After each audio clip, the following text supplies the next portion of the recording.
party's great. Del, thank you so much. This has been just a heck of a party, and we appreciate everything you do for us.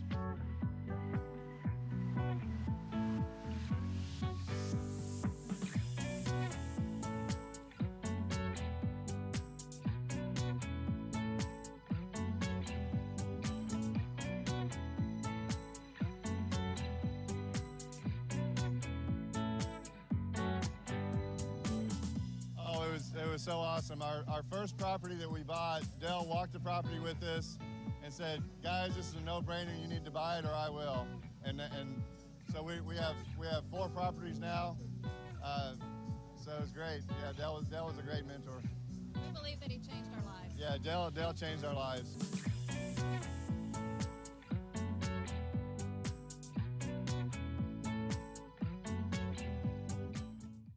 Our belief in retirement is different. We believe retirement is not the end of something. Retirement is the beginning of something. It's different.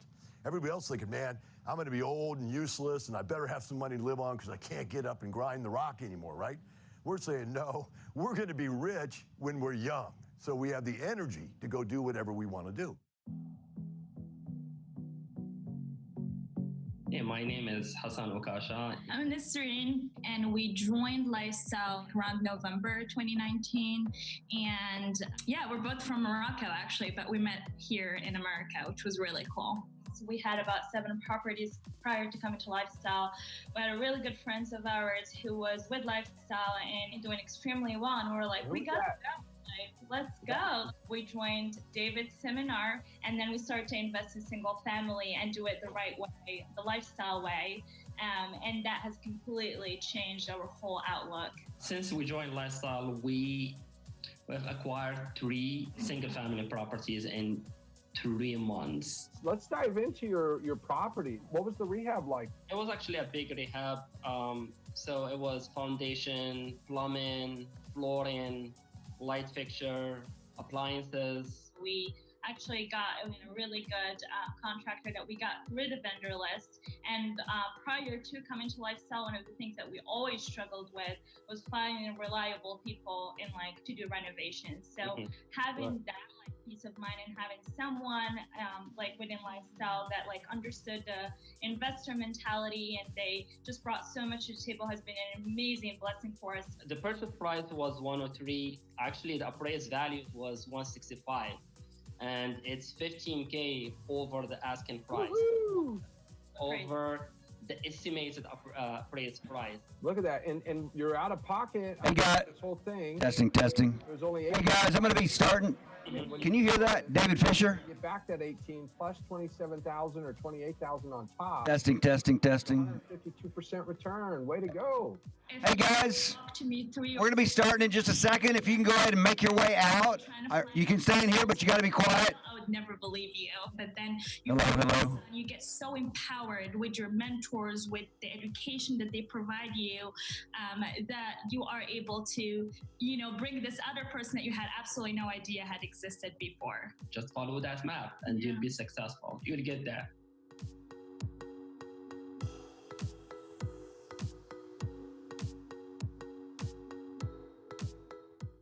When you're climbing the ladder of success, the view never changes. You see that? Testing. It never changes.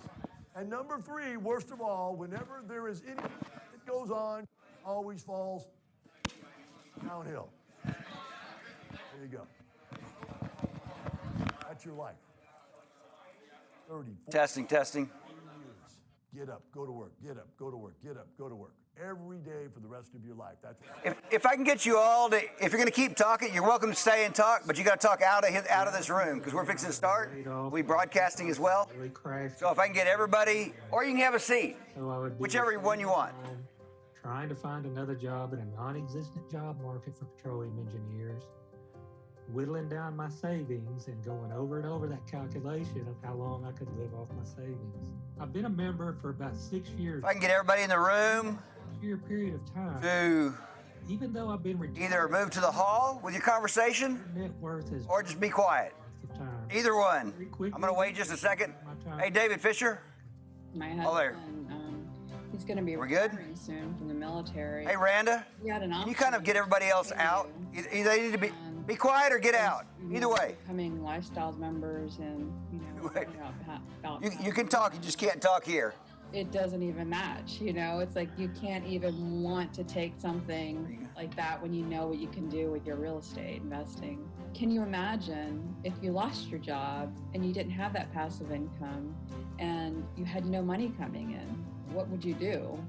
Without Lifestyles and without setting up even just my single family homes the way they're set up, I was doing it so completely differently. When I look back, I just kind of laugh, when then you learn.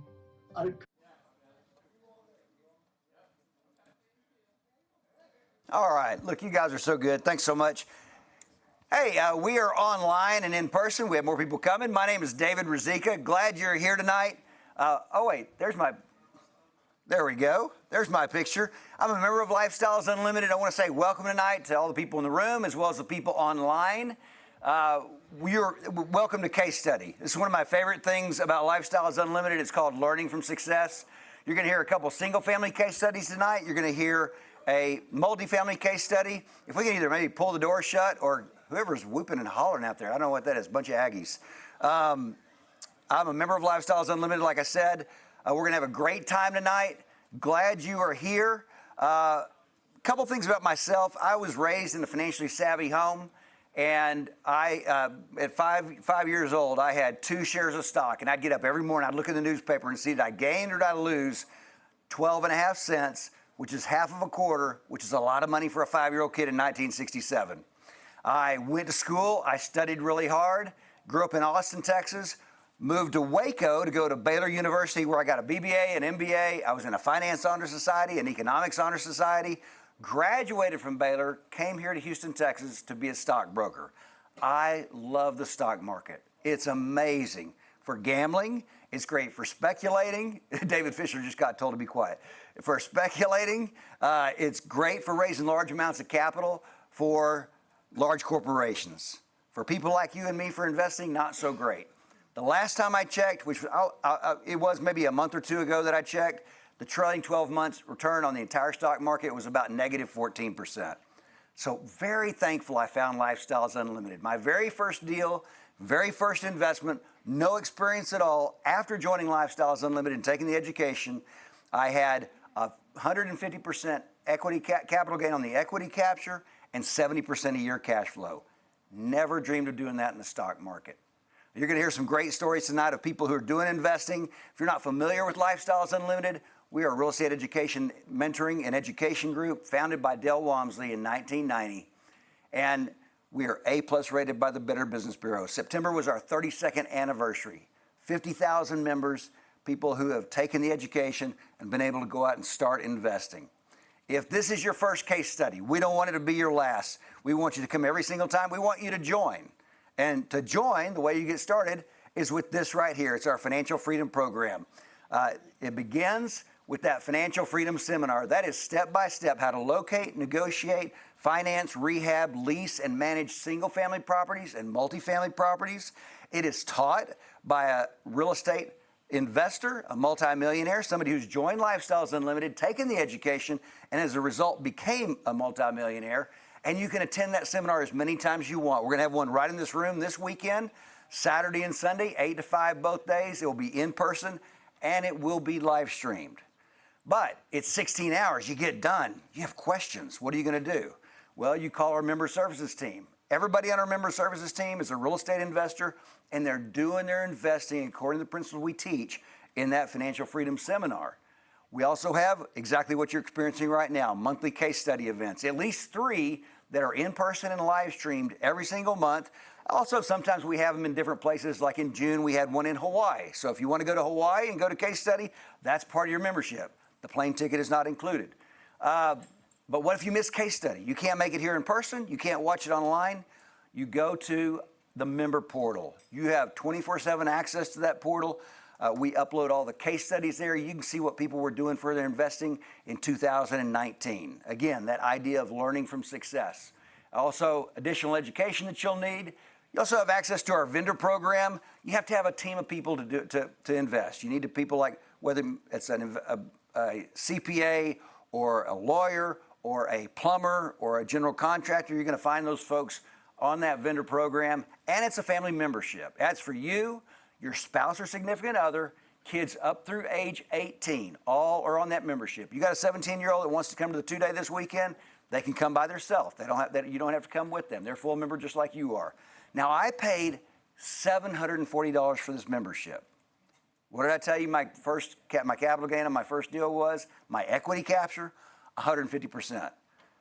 I have no problem paying $740 every day, but you join tonight, it is $297.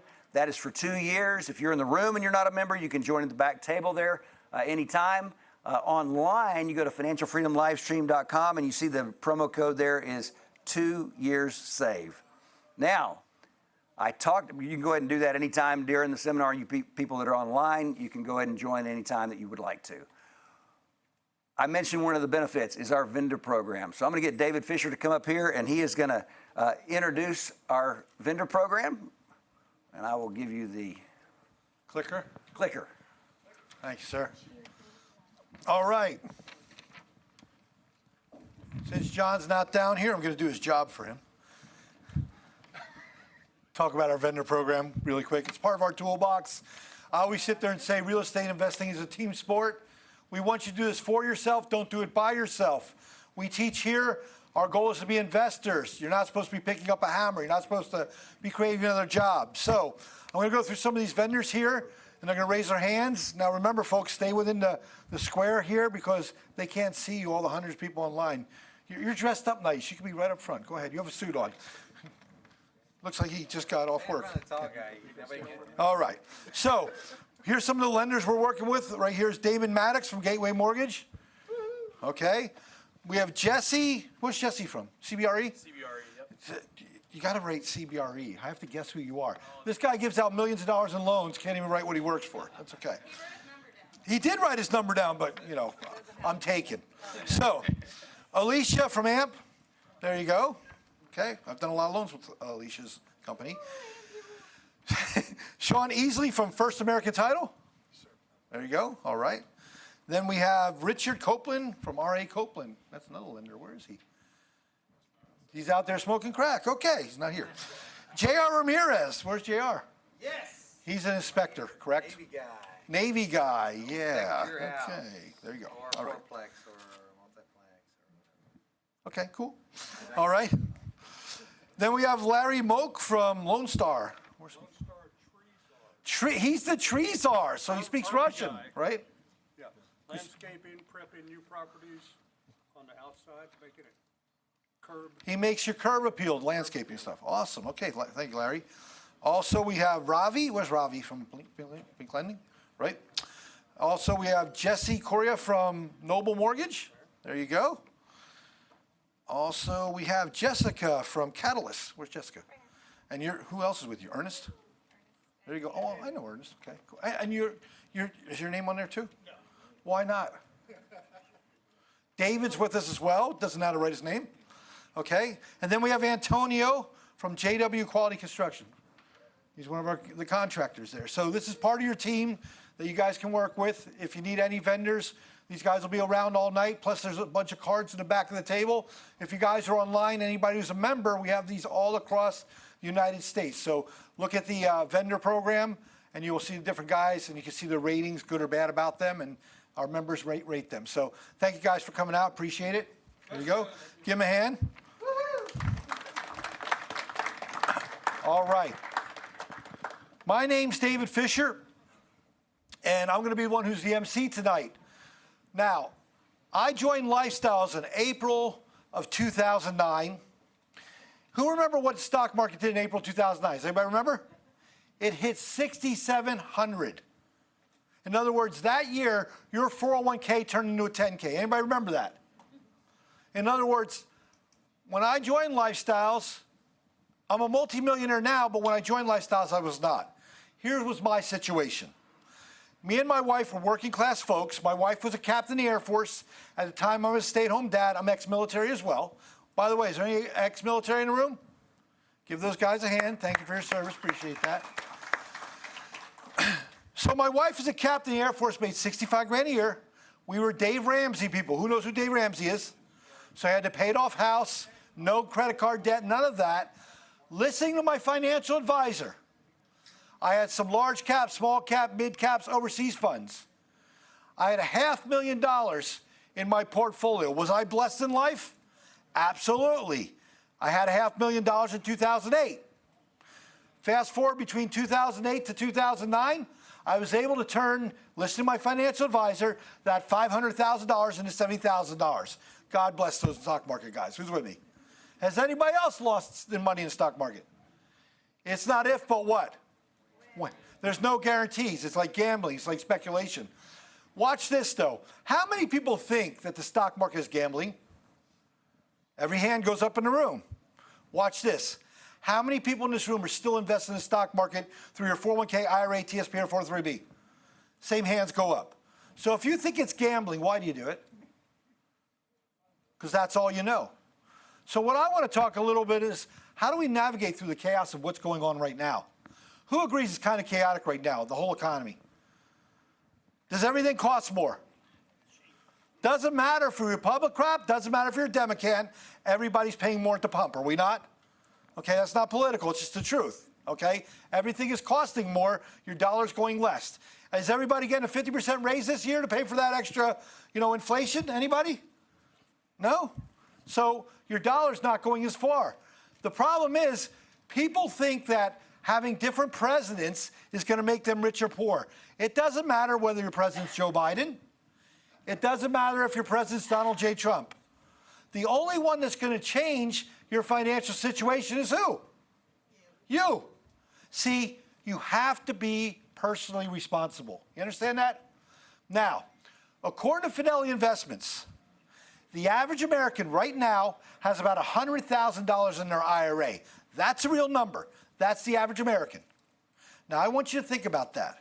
Take whatever amount of money you make right now.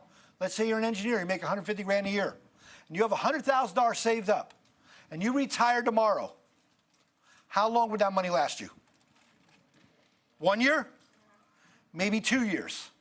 You better hope you die before you run out of money. The point is, what society taught us does not work. What most financial planners tell you is this: you will save up $1 million or $2 million. You will make on average in the stock market an 8% return. Who's heard these things? And then once you have the $1 million or $2 million saved up, and you're 65 or 70 or 72, you are going to draw down on it at 4%. But you're also going to have Social Security at $1,500 a month. Am I right? That's what they promised you. The problem is, most of you don't have $1 million, $2 million, $3 million. Because what's the average? 100 grand. In fact, 50% of monies have no savings. They're totally counting on the government. So my point is, financially, most of us cannot retire even if we wanted to. And what does society tell you retirement is? It's an age. What happens at 59 and a half? You take out of your 401k and not pay that 10% penalty, am I right? Or at 62, if I wait this long, I get this much Social Security, but if I hold off till 70, I get a little bit more money. Am I right? That's not what we teach you at Lifestyles. The problem is you've all been taught that you're going to invest in something, it's going to keep going up in money, and it's going to make more and more money. Let's look at some real numbers. The stock market. Here since the beginning of the year. Do you know the stock market's down 20%? Now you think about it. If you did that a few years in a row, what would happen to your money? Would you have less and less and less at retirement? And some of you, by the look of your hair, are at that age. Am I right? Some of you are follically challenged. You only have so many years left. Am I right? Okay? Don't laugh at him. You have less hair than him. It's okay. Right? My point is this, or then other people, they get into other speculative things or gambling, which is even worse in the stock market. Has anybody done this one before? Bitcoin? Do you know Bitcoin in the past year is down almost 64% alone? Think if you put your money in that, your money's gone away. My point is, you've been taught by society how to lose money. And you know what's even sadder? Remember I told you I started with $500,000 in the stock market? Listen to my financial advisor, he turned to $70,000. When I decided to join Lifestyles, Del Walmsley sat there and said this on the radio, and that's when I came into Lifestyles. He said, you can retire in 5 years or less. Has anybody ever heard those commercials? Retire in 5 years or less? Now, how many people in this room think that's ridiculous? Yeah, you should think that, because I was skeptical. But then I screwed it up. So here I am with 70 grand to work with. I come into lifestyles. I listened to Del Walmsley. I started buying houses, and I started buying apartments. Now you're like, Dave, you only had 70 grand. How on earth did you do that? Because I was a Dave Ramsey guy. Even though I lost all my money in the stock market with 70 grand, I owned my house free and clear. Anybody else own their house free and clear? Is that not the dream of Dave Ramsey? So I had my house. It was worth $300,000. And it's the craziest thing I did. I took a loan against it.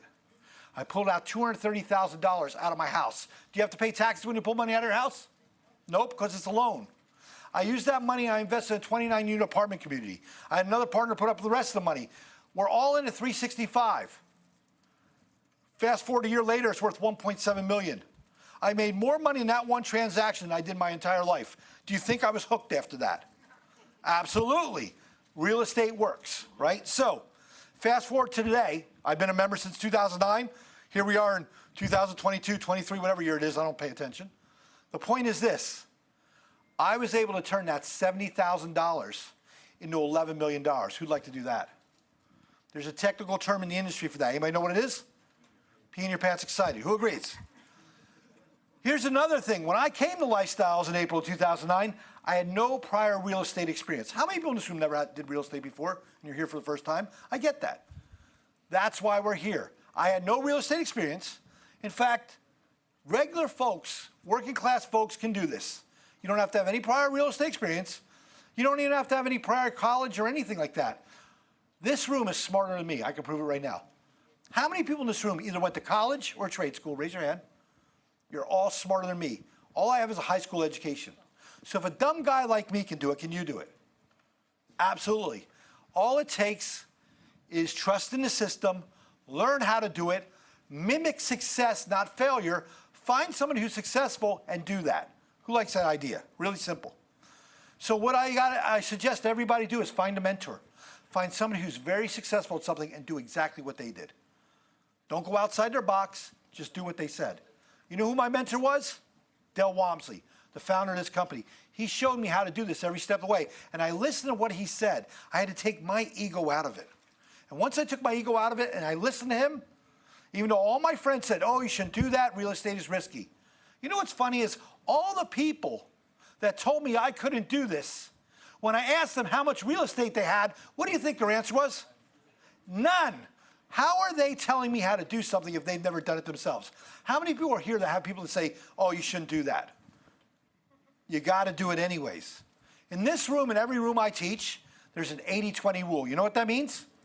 There's probably 100 people in the room right now. 20 of you will step up, change your lives, and retire yourselves in 5 years less. What will the other 80 people in this room do? Nothing. You'll go back to your job, your 401k, your IRA, your TSP, and your 403b. You know why you'll go back to that?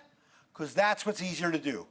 You've been doing it for 20 or 30 years in your little comfortable box, your cubicle, staring at red brake lights of the car in front of you every single day. Watch this. How many people in this room still work and go to a job? Sorry to hear that. The point is, you didn't buy back the most important thing in your life. You know what that is? It's your time. See, people in this room have different amounts of money, but the one factor we all have the same in this room is time. We all have 24 hours a day, 365 days a year, 525,600 minutes. The question is, what do you do with your time? Most of you are giving up 8 to 10 hours a day working for someone else. Am I right? But it's never just 8 to 10 hours, is it? It's 2 hours stuck in traffic. Then when you finally get home, you got to take care of the kids. You got to put on dinner. You got to take Susie to choir practice, even though she sucks. Your wife makes you take him anyways. You got to fix Jimmy's snaggly teeth over there. It doesn't matter what it is. You have to do these things. And then you have 8 hours of what? Sleep. You don't own your time. So you're working towards the weekend, 2 days of freedom. And what happens on Saturday morning? Your wife wakes you up. You're thinking you're going to go golfing with your friends, and she gives you the honey-do list, am I right? And then you got to do that. Keep going on like this for a while, right? Then finally, 1 week a year, you get a vacation. And where do you go? Disney, because that's going to be heaven, isn't it? Dragging 4 smelly kids with you at $150 a piece. They're tired by 10 o'clock, but you paid $150. They're going to go on that Mickey ride, even though it took you 2 hours in the line. Am I right? Socially distanced, 6 foot apart. And when you finally go on that ride, you're happy, and then you take them to lunch, and there's a Mickey hot dog and a Mickey hamburger. That's $17. Your kid takes one bite, and he puts it down and says, I don't like it. You eat it. It was $18. Who understands? That's what your life becomes. And you get older and older, and you're saving towards retirement. But guess what? Your kid has to get braces. Transmission goes out. Got to put the kids in college. Your kid's supposed to have a 4-year degree. He's an Aggie. Takes him 7 years to get a 4-year degree. Am I right? Life happens. And you wake up one day and you're 60 or 70 years old with $100,000 and say, now what? I can't retire. There's not enough time left because this stuff didn't work. You need to find something that no matter what the economy does, you are making money. Who likes that idea? It's a very simple concept. And what do we teach here at Lifestyles?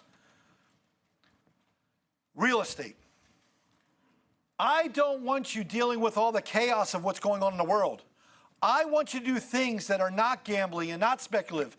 The reason we choose real estate is very simple. Everyone in this room needs a place to live. Who agrees? Is that a luxury or a necessity? A necessity. So no matter what the economy's doing, people need a place to live.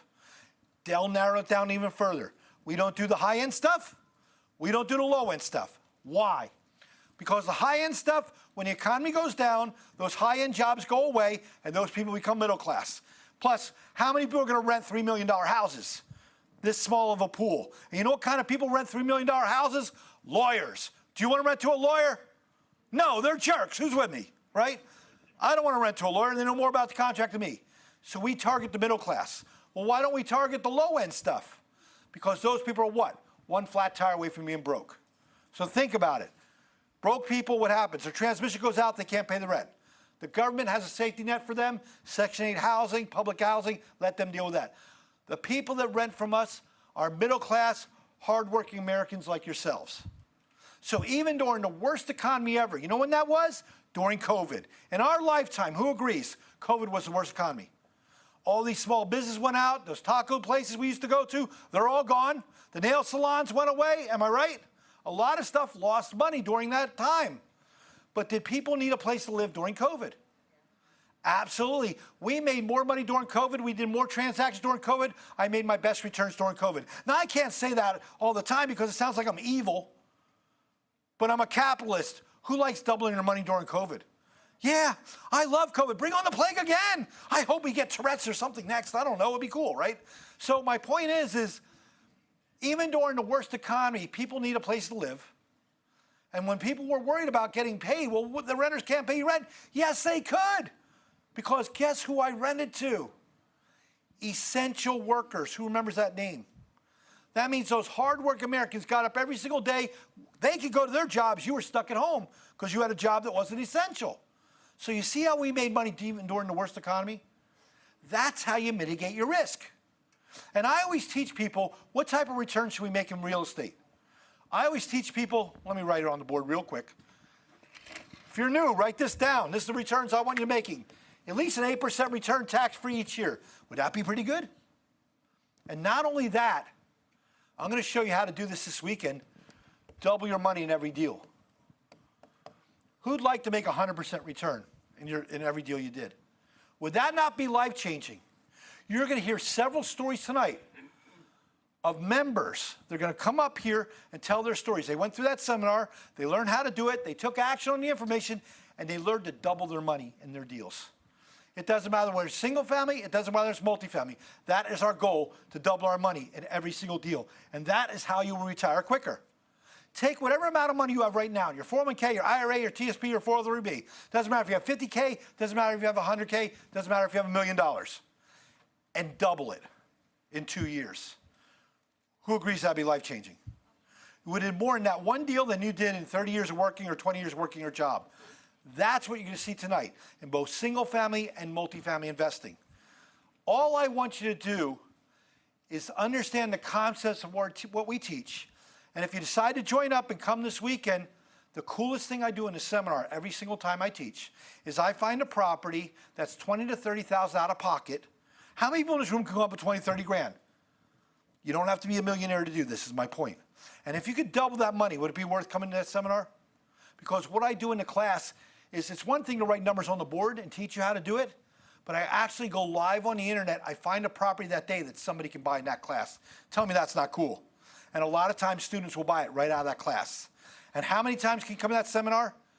As many times as you want for 2 years. If you take advantage of that special that David mentioned, $297. You come to seminars as many times as you want. So my point is this, guys.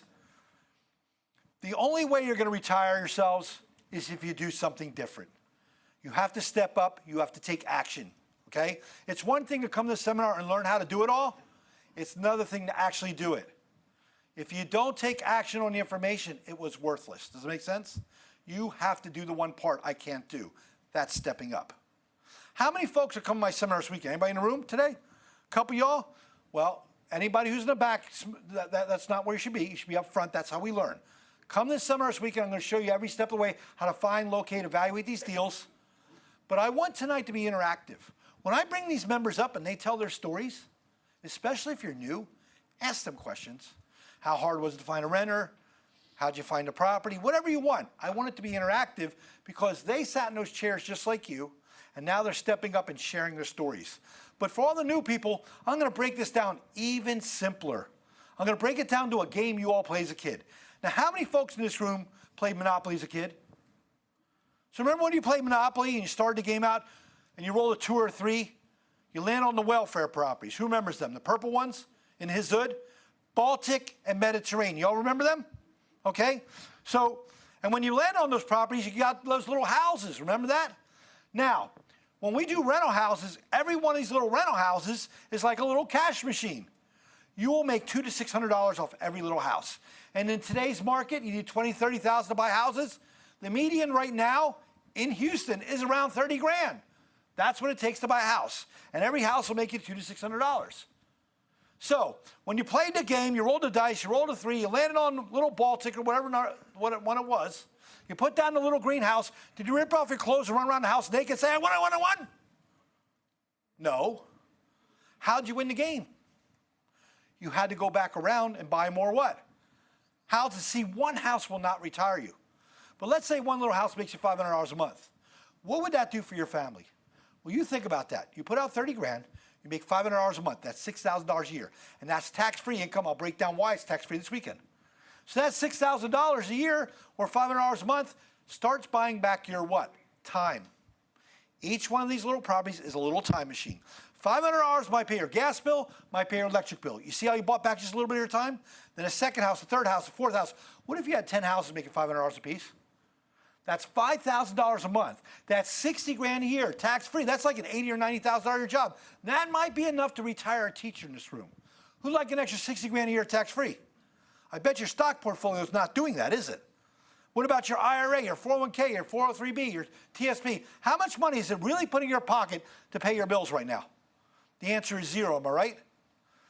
You call it a retirement account, but it's not. It's a hold of money till I'm old and ready to die account. It doesn't make you money. Am I being real? Anybody need a hug yet? My point is this is reality. I'm going to tell you what you need to hear, not what you want to hear. You understand that? You need to do something different. So, Monopoly taught us a very valuable lesson. Remember when you played Monopoly? You get the 4 little greenhouses, and then you could trade in for this little red thing. What was the red thing called? It was not a hotel. It was an apartment community. We don't teach hotels, okay? Apartments. The goal is to get to apartments as quick as we can. And here's why. I'm going to have a member come up here and talk about his little apartment community where he had a whole bunch of people put money in the deal with him. People put in as little as 25, 50, 100K. It doesn't matter. Let's say it makes 8% a year, and then 2 years later you double your money. Who'd like to do that? No involvement whatsoever. Just get a check in the mail. In fact, you guys are so lazy, you don't even want a check in the mail. You want it sent right to your bank account on your phone. Who'd like to do that? See, Bernie Sanders supporters. That's a joke. Don't read into it. My point is, the goal is to buy back your time so the natural progression is eventually get to apartments as quick as we can. Now, Jeff Smith, he's one of my guys down here, is in charge of all my agents in this office on single-family, multifamily, right? I said, what are the numbers this month? What is the average? Because I'm hearing so much rhetoric right now. about the economy, about interest rates going up and all that. How many people are hearing this stuff? It's scary, isn't it? So I said, show me the numbers of what members are buying right now. What is the median? What is the average? And it's funny. I sit there and say make an 8% return. He says the average right now is a 13% return. Who'd be okay with a 13% return tax-free? And the average is, I round it up to 100%, but it's 99% return. Who'd like to make 99% return? And what people are putting out of pocket, it's right around 30K right now. It's $28,000. So is that right around that 30,000 I told you? So I mean, some might be 32 and some might be 25. The point is that is the average. And if you could just do that average return, is that better what you're doing in your stupid 401k, IRA, TSP, 403b? Who agrees with that? It would be life-changing, wouldn't it? And the reason we pick real estate over every other asset class, and here's the key. First off, besides it being a necessity, it is the only asset class you can make money 5 ways. I'm going to give you the 5 ways really quick, but I break it down step by step of how we make those 5 ways this weekend. The first one's equity capture. I'm going to teach you how to steal property below market value. The second way is a cash flow. That's that $200 to $600 we make every month. The third way is appreciation. Houses go up in value every year. Right now in Houston, it's like 14%. Let's just say it's 10%. It's not 10% on that $30,000. It's 10% on the house value. Well, we're buying $200,000 houses. What's 10% of 200 grand? 20 grand. If you put out 30 grand and you make 20 grand here, that's a 66% return. Is that better than your stupid Bitcoin? Every single year? Now, you guys are all from Houston, right? Has your houses gone up in value the past 5 years? Everybody's house went up in value. Raise your hand. Wow, real estate works. Now think if you had 5 rentals doing that for you. They would have all been going up in value instead of your stupid 401k, IRA, and TSP. Am I right? The fourth way we make money is called principal pay down. Every time that renter's there paying the rent, what's he doing? He's paying down that mortgage for me, is he not? I'm building up equity. Look at your house. You have a 20, 30-year mortgage on it. You're paying it down the same way. So all of your rentals will be doing this. And the fifth way, this one's glorious for my 1%ers, my great Americans in this room. The tax benefits. If real estate is done correctly, the way I will show you this weekend how to do it, all of that cash flow is tax-free. Who wants to never pay taxes again? Welcome to the Republican Party. That's a joke. Don't read into it.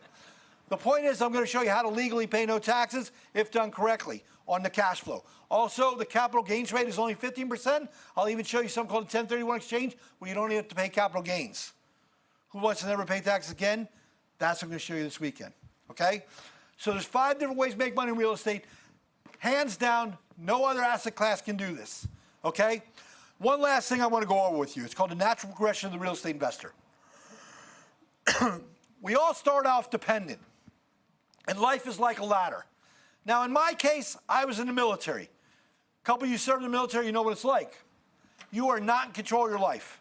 It doesn't matter whether you're in the military or whether you're in that corporate job. That's just the way it is. In other words, you go in there to set pay, you go up the ranks a little bit in the military, you're still at a set pay. Doesn't matter how hard you work, you're still at a set pay in that job. Am I right? Corporate job, same thing, right? Here's the problem with that. Could that job go away tomorrow? And that means your cash flow goes away tomorrow and you can't pay your bills. You're dependent. You have to stop being dependent on other people. You have to depend on yourself. Who agrees with that? The only one who's going to take care of you is you. You don't realize it, but everybody in this room is a depleting asset. Who agrees? There's going to be a point where you can only work so many years where you can't work anymore. That's the problem. You have finite time. We weren't born to follow red brake lights every single day of our lives, stuck in traffic, were we? There's more to life than that. You have to grow as a person. So I love serving my country. I love serving the military. My last duty station, I was in law enforcement. I worked narcotics. I worked explosives. Loved serving my country. Was at Homestead Air Force Base, right outside of Miami. Okay? Tell me that's not a cool job. Working narcotics in Miami. They even give you a white jacket and everything and a Ferrari. Was it Ferrari? I don't know, whatever it was. Right? Yeah, no, they don't give you that, right? Military, you get a Humvee. It's not so exciting. So, My last duty station was, like I said, Miami. And I met a smoking hot girl, and I fell in love. She was Cuban and Korean. Tell me that doesn't sound fun. That makes her twice as angry as every other woman in the room when she's mad. Who understands that one too? Think of it, Latino, Asian, twice as angry, okay? But we fell in love, we want to get married, okay? So I met her while I was working narcotics, not on a drug bust. She was going to college to be a nurse, okay? So I go to my first sergeant, I go, look, me and Karen are thinking about getting married. What should I do? I always went to him, he's my mentor, he's telling me what to do in life, right? He's my first sergeant. He says, Dave, you're my best troop. I want you to re-sign up for another 4 years. I'm going to send you off the NCO Academy, Non-Commissioned Officer School. I graduate first in my class. I really start applying myself. I'm doing really good, right? I win the John Levitt Award, the best of the best, okay? All of a sudden, I start doing all the duties of the next rank up, which was Staff Sergeant. I take the test. I pass the test. I keep doing the duties of a Staff Sergeant. All my friends aren't doing these extra duties that I'm doing. All of a sudden, I get my paycheck. It's the same as everybody else. I said, I passed the test. Where's my extra pay? Oh, Dave, you get a line number. I go, what's a line number? That means a year from now, when that guy leaves the military, then you get the extra stripe. Then you get the extra pay. I said, that's not fair. They said, that's just the way it is. Has anybody heard this in life? It doesn't matter if it's a corporate ladder or whatever. You are not in control. They are in control. I said, that's it. I want out. So I got out of the military. I took what little money I'd saved. I went back to where I'm from, Reading, Pennsylvania. It's on a Monopoly map, okay? I said, you know what? I don't want a boss anymore. I'm going to open a business. So I opened up Dave Fisher Stereo. That's me. I dress exactly the same 30 years later, okay? I start doing really well. I open up a second stereo store. I open up a car lot. I get married to Karen. And what happens? I have these small things called what? Not children, tax deductions. No, they're children, right? So all of a sudden I have some kids and stuff. I have responsibilities, okay? Karen's a nurse now. I'm running my business. I'm making lots of money, but I gave up the most important thing in my life. You know what I gave up? My time. Does anybody in this room have a small business? No one's as good as you. If you leave that business, what happens? It crashes. In other words, my stereo stores, my car lots, I was afraid to go on vacation. I worked 7 days a week. I was open 7 days a week from like 9 in the morning till like 9 at night. Is that the lifestyle we all want in life? To work every single day? Yeah, I had no boss other than my wife. But guess what? I had no freedom of my time. And my wife came to me. Yeah, we have money now, honey, but I'm not happy. You're working all the time. Let's go on vacation. I said, great. So I bought her first class tickets to Disney. I even got her at the Contemporary Resort. Who remembers Contemporary Resort? Has the monorail go through the middle of it? I don't know if anybody knows what I'm talking about. First class tickets. And I'm cheap. I have T-Rex arms. Who's with me? Right? But I paid for all this stuff. Who didn't I buy a ticket for? Me. Her and the kids could go, but I'm going to stay. Now, the reason my wife wanted me to do this so bad is my dad had a heart attack at 40 years old. I'm 36. I'm only 4 years away from it. I'm working like 80 hours a week. She knew that I was going to kill myself. And she was right, because I'm a very driven person. It's the way I am. So we tried to compromise. I said, okay, I'll slow down. I'll close one stereo store down. I'll close down the car lot. I'll just run the stereo store, one of them. She goes, no, because you work 80 hours a week trying to make up for the other ones. I know you. You got to serve our country. I want to serve our country. Well, I'm not going to crush my wife's dreams. I know she's a patriot. I know she wants to serve our country, so I'm going to let her serve our country. And the reason I said I would let her serve our country is because we were 35 and 36 years old. And when I was in the military, you can only join up as enlisted at 27 years old. Who knows what I'm talking about? Some of the old heads in the room, right? You can only be 27 years old. She's an old lady. They don't want her. They want the young hot ones, right? So I don't want to crush her dreams. I'll let the recruiter be the bad guy. Make sense? So I said, honey, if you can make that happen, I'll close everything down for you. See, you got to keep your word. You understand that? That's how I am, right? So she runs off. She's real happy. Now, the reason my wife wants to join the military, the reason my wife is so patriotic is, remember I told you she's Korean and Cuban? She's the first one in her family born in America. So she wants to get back. Now, you think about that. Over here in Cuba, right? There is a whole community of Koreans there. Did you know that? I didn't know that. All these Koreans are living in Cuba. I mean, they're all communists, I get that, but still, you know what I mean? I didn't understand how they ended up there. Think about this. It should have been a warning sign. Cuba's right here. Go all the way across the world. Korea's over here. How the hell did that boat get lost? Am I right? But I married her anyways, knowing she was crazy, fell in love, have children. So I said, honey, you want to serve your country, you do that. She comes back the very next day with this sergeant. And he goes, congratulations, Mr. Fisher, and shakes my hand. I'm like, dude, I don't know what she told you. I'm old. I am not joining the military. We don't want you. You're old. What are you here for? We want her. I'm like, what do you want her for? She's old too. No, Mr. Fisher. She's been a nurse for 13 years. She has her bachelor's degree.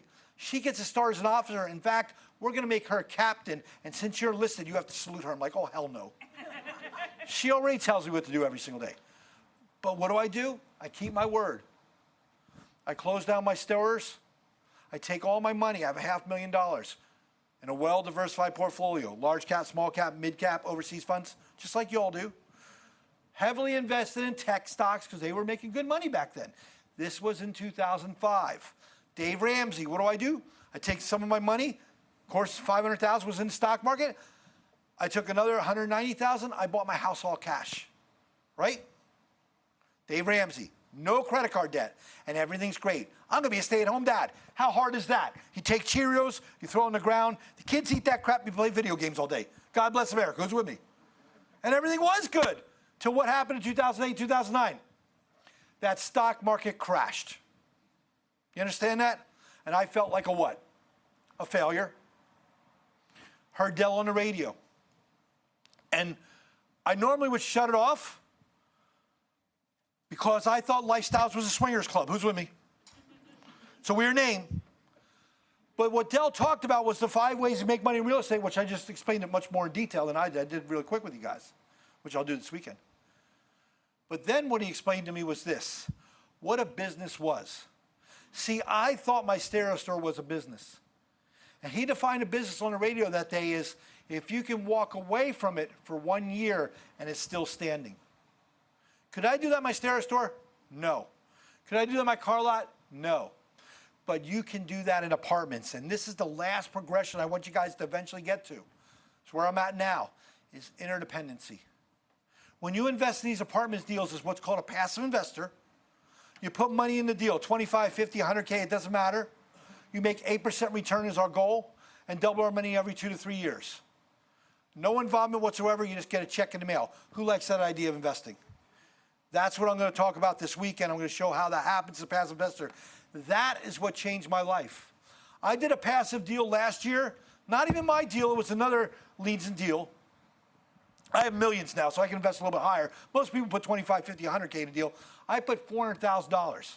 Here we are 1 year later. I got a check back for $452,000 tax-free. Who'd like to do that in 1 year?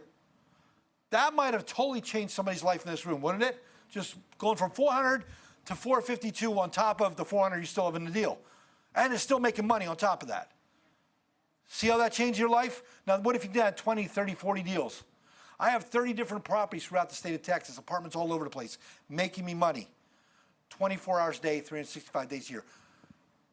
Here's something very powerful I'm going to tell you right now.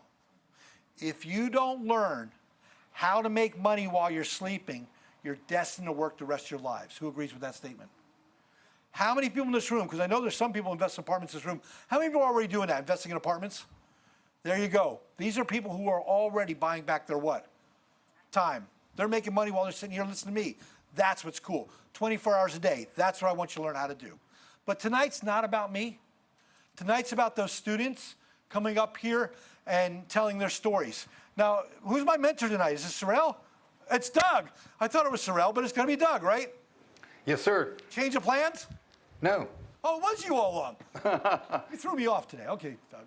Doug's one of my heroes. This guy was a NASA guy, okay? So he's much smarter than me. You want to come on up here and tell him what you do as a mentor? Give him a hand. He's an awesome dude. Hey, guys. It's great to be here tonight. So I became a member in 2009, and didn't buy my first property until 2010. My wife thought I was crazy spending all that money and then not buying a property. But in 4.5 years, I was able to replace my income. And I had an engineering degree, an MBA, a professional salary with the company for 22 years. But I also had 4 bosses in no time. So I had enough. And so I was able to follow the map and unplug. And then I had about 3 years worth of Saturdays before I became a mentor. So, so I became a mentor in 2018. And so I've been doing that for a little over 4 years now. And it's been the best time. And we'll hear from a couple students here tonight. And so really want to appreciate everyone coming out. Can I get a raise of hands of who is new or has never been here before? So I just want to acknowledge you guys. It's a leap of faith to come here and figure out what this lifestyles thing is. And for those that have joined and spent the money, really want to acknowledge you because that's a great first step. So enough about me. So where are we? So this is our single family mentors.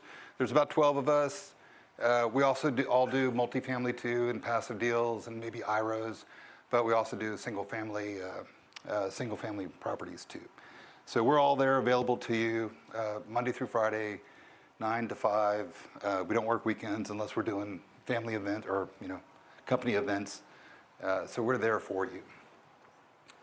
Our first students, first members, Gary and Shelly, please come on up. We'll do a little introduction here. So, hold it close to your mouth, but not on it. So Gary and Shelly, just give us a little background on yourself. Did you have prior real estate experience or just? Yeah, no, we had no real estate experience except for when we met. She had a house that we actually did have rented. If you can hear me, she had a house that we had rented, but when we came here, it had been rented for maybe a year and a half, and but we didn't know what we were doing. And right. I heard about. I was listening to the radio and heard Dale speaking on the radio, and thought we'd come hear what he had to say to the. Well, we came here to one of these first. Did you think it was a swingers club? Like what? I did. Yeah. I did. That's how I talked her into it. I'm just kidding. TMI. Yeah. But we came to a case study first, and then we said okay, it's not a swingers club. So then we decided to come to the 2-day after that. Okay, cool. And so why lifestyle? So there's lots of other options out there. There's Bitcoin. There's stocks. Why lifestyles? Well, I've heard similar real estate pitches over the years, and have been interested. They always want you to buy a book and put money in. But when I came to the 2-day, I don't know exactly at what point. Somewhere toward the end of the first day and into the second day, the light bulb came on, and when we learned that all of the tax savings and how all the income was. Tax-free. Right. That's when the light bulb really went on, and we were able to make the decision that day to sign up for a single family at that time. We probably would have signed up for multifamily, but it was like drinking from a fire hose. It was just too much. I was too scared, and right. she would have. Dave talks too fast, right? So. Yeah. Well, that was before him. Yeah. Okay. Awesome. So cool. So do you have anything to add, Shelly, at all? Okay. So let's talk about the property. How'd you find it? And, did it scare the pants out of you? This wasn't your first property, right? Correct. It was our second. And actually, the first one scared us. As a matter of fact, we joined in early 2019 and didn't find the first house till toward the end of 2019. And once we went through that one, I felt, although we were still pretty green, I felt like we learned so much from that first transaction. And man, we were ready to jump in at that point. Our problem was we just didn't have a lot of money, Let me interject here real quick. So when I heard about the story, I was like, we definitely have to present this because he bought it like a couple months after the lockdown. So lockdown March 2020, he bought it May 2020. April. And then he sold it May of this year. So when's a good time to buy real estate? Just hear the story. It's kind of funny. So anyway, so you found this property, and it was through one of the email blasts that came out? No, actually, it was through networking through the realtor, Joe Wimberly. Okay. And this was a Harvey home. And so it's kind of an interesting story. There's a old guy that owned it, and he was living, and he had a motorhome parked in his driveway. And since Harvey, he'd had it stripped out, so it was down to the studs. And you may see pictures in here of that. And the only thing he'd done in the house was he had repiped it with PEX piping. But the only thing left in there that was original was the ceiling. Oh, wow. Yeah, so we didn't have to do all the demo, but it was a big rehab. Right, exactly. And so that is a big rehab for your second property. So, but I just wanted to show, you had some great before and after pictures, so I really wanted to show some of this work here. So this was the kitchen before and after. Mm-hmm. And this is a real typical type of rehab that we do with white cabinets, stainless steel appliances, granite. If the submarket warrants it, you don't want to over rehab. And your bathrooms. Anything you want to say about the rehab? So the rehab went well. We had one little hiccup in the middle of it. It was about 7 to 8 weeks for the rehab, and our project manager quit in the middle of the rehab. Mm-hmm. And as it turned out, it wasn't a big deal. I was with All-Star Contractors on this one, and the owner of the company kind of took over, and we finished on time. Didn't have any major hiccups with it. And so, you got to remember, you've got mentorship to lean on. So when hiccups do happen, give us a call, and we'll work the problem with you. So we'll just work the problem. So here are the numbers. So April 2020, it appraised for $230,000. You purchased it for $130,000. The rehab was $59,000. Your cash out of pocket was $32,500. And so you rented it out for $1,800. Cash on so you had a cash on cash return of 20% and an equity capture of 25%. Is that about right? That's correct. Yes. Yeah. So just like David was saying, where else are you going to get 20% cash on cash, tax free, and add $25,000 to your net worth in a matter of 6 to 8 weeks? Right. So give them a hand. That's a great job. Do you hear how excited they are for 20% return? How many of you with your stupid 401ks and IRAs would be happy 20% a year tax-free? Yeah, see, they're more excited than you. Should be more excited, should be jumping up a little bit. It's like pushing a rope, right? A little nervous up here. So this was 2 years ago. But wait, there's more, right? So 25 months later, May of 2022, home prices took off, right? Summer of 2020, they went up, 20% the first year, and another 15, 20%.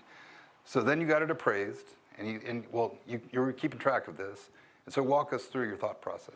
Well, somewhere along the line, we had bought a third one, and for a lot of reasons, we decided that we wanted to get into multifamily, and I knew our lease on this one and the one we just sold. We'd already sold our first one. I knew the lease. By the way, on the first one, if you don't mind me doing a tangent, this is interesting. On our first house, the freeze of 2021 hit our house, and had pipe bursts and things, and had a lot of damage. And the lease ended like 2 days after the damage, but the folks had moved out 1 week before, so the house was empty and had all this damage. It wasn't necessarily their fault, but so I was all worried. We were ready to sell the house, and the insurance adjuster came out, and it was a young lady about 25 years old, and I thought, oh boy, she was going through the house with a clipboard, and I was following her around, saying, hey, I'm going to pull this molding off because the sheetrock's behind the molding and all this. And long story short, I had a quote to repair the house for, I think it was $21,000. So it's quite a bit of damage. The insurance company wrote me a check for $55,000 wow. to fix the damage. And so I was going to fix it and sell it, and my realtor, Jennifer McCormick, was my realtor. We put our heads together. Realtor, yeah, and said, we'll just sell it as is. And we sold it as is and made another nice $20,000+ on top of that. And that $55,000 was proceeds from an insurance check, so it's not taxable. So we did real well on that. You sound more excited on that one. Yes, yes. I'm still pretty excited about that one. So what I like about this story, he had two worst case scenarios in a row. And real estate's forgiving. Who likes that? You understand? But wait, there's more. Oh, okay. Go ahead, Doug. Yeah, so your first tenant didn't work out so great, right? At this house, yeah, and I'm not going to go into too deep on that because Right. it's kind of embarrassing, but we didn't follow the rules and some of the things that we were taught. And we took a chance, a risk, because he turned out to be, he was deep purple Martian, but. You learned that this weekend. Right. Yeah, but anyway, we didn't follow the rules because there was a carrot dangling out there, and sometimes, you know, even though your parents tell you don't touch the hot stove, you don't learn until you touch it yourself, and that's what happened to us. I will not do what Del said. Yeah, I would say learn from other people's mistakes, but we came out of it fairly unscathed, and then we had the best renter anyone could ever expect. As a matter of fact, when we sold the house, $500 to $581 it took to get it going, and 300 and something of that was to do a patch on the roof. So there was literally nothing that we had to do to this house to sell it. So let's look at the numbers for that. So your total out of pocket, including the bad renter and all that, was $38,000 about, and you sold it. It appraised for $295. This is just 2 years later, right? It appraised for $295. The proceeds from the sale were $105. Total cash flow over that time period was $9,900. Total income gains, the proceeds and the income was $115. So if you take the difference between out of pocket and the total income, you have $77,000. That's a total return of over 200% over 2 years. Annualized, that's 98%. Okay, that's better than the 8% I told him. That's a tripling of money. That's taking that $38,000 that was in the bank account and turning it into $115,000 two years later. So well done. Well done. So how has your life changed since you started? Well, so we, like you said, I think it was Dave said that everybody here has varying amounts of money, and we're kind of on the lower end of that. And so we had enough money to get in, and this has allowed us, you know, I actually took a step forward and took our money out of our 401k. And so that combined with the monies we made off these first couple of houses, we're able to jump into the multifamily side. So we're actually in six multifamily deals since then. Right. Yeah, and that's the natural evolution of the real estate investor within Lifestyles. So what's next? So right now we're out of money, so we got it all invested. We got enough, you know, we have a nest egg, and you know, we're in good shape, but we're waiting for that money to turn, and that's the goal, I guess, from this point on, is to keep turning that money. Right. Yeah. Exactly. As a real estate investor, once you get that mindset, when you get a bunch of cash in your bank account, it's like, I got to get rid of this quick, and that's the appropriate thing. Once you double one time, you get greedy, and you keep double again. Right. Yeah, it gets real uncomfortable. If it sits there too long, it gets uncomfortable. So long term, you're going to get more and more multifamily. Awesome. So who would you like to give a shout out to? Well, so my mentor during these was Sorrell, and to be honest with you, we didn't use our mentors enough. I leaned more on our real estate agents. Jennifer McCormick was one for one house, Joe Wimberly for another two, and then Jennifer has helped me sell all three of our houses. You can see the vendors. While we're on the topic, Jennifer, can we get you to stand up and Jennifer's here. Take a bow? Hey, Jennifer. Jennifer's one of our rock star performers. I didn't know you were here. You ranked what, 9th last year in all of 45,000 realtors or so? Oh, you slacking. 17 out of 45,000. Be impressive. So. Yeah, and as far as the vendors go on this house, we used All-Star Contracting, Bridgestar. They did a foundation repair for us that came in and swooped in and kind of got us out of a bind because we had to do it on the 11th hour. 212 Loans was our hard money lender, but nothing bad about them. Everything went fine, but we didn't select them. We were told we had to use them because of the equity firm we bought from. And Security National Mortgage, I'll throw them a bone. David Lipnicki, he was here earlier with Catalyst Funding. They also have a conventional loan, which is Security National. So David helped me on all three of our houses. Okay, awesome. Yeah, so that's one of the things that we teach, and we teach you how to do is how to build your team, whether you're out of town or in town. We'll help you build your team around your property or properties. So that's the end of this. Really quick though, because there's new people looking this and they've seen all that work on these properties. So if they're brand new and they've never done this before, they're like, I don't want to go out there and fix a kitchen and put in drywall work. How much of that work did you guys do yourselves? Well, I know we're told not to do any, but oh boy, but we did a little bit. I enjoyed it though. Do what Dell tells me. We enjoyed it. Okay. But not a lot. I mean, like we didn't put cabinets or anything like that.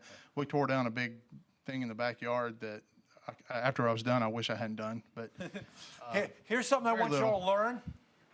Every time you lift a hammer, you lose money. Everybody understand that? You're good at whatever you do during the day. Anybody in this room can paint a house. It'll look like crap, but you can paint a house. We pay other people to do work for us. Who likes that? Because we're buying back our what? Time. I just want to make sure you know that. Sorry. It's okay. We did a little. I'll give you a hug if you need it. Coming from someone that lifts a hammer quite a lot. We'll keep it on. So we've got time for a couple questions. Are there any questions in the audience or online? Yes, sir. So I realize that you use vendors to do the remodel, but what is your knowledge base on that? I did a remodel once, and it was terrible. It took me 3 trips to Home Depot to change a toilet paper. I'm not good at that. Can you repeat that from Doug? Yeah. So the question is, what's your extent of how to do a remodel? You're relying on your GC. How do you make sure things are being done correctly? So my personal, I'm kind of in the middle. You don't want me doing any plumbing work, but some of the other stuff I can do. You kind of just trust these guys, right? And that's a lot of this comes down to trust, especially on your first one. I joined we joined in early, like spring, and we didn't jump into our first deal until that fall, and I regretted it because it's the opportunity cost is sitting there, and don't let things like that scare you off. These guys have been doing it forever.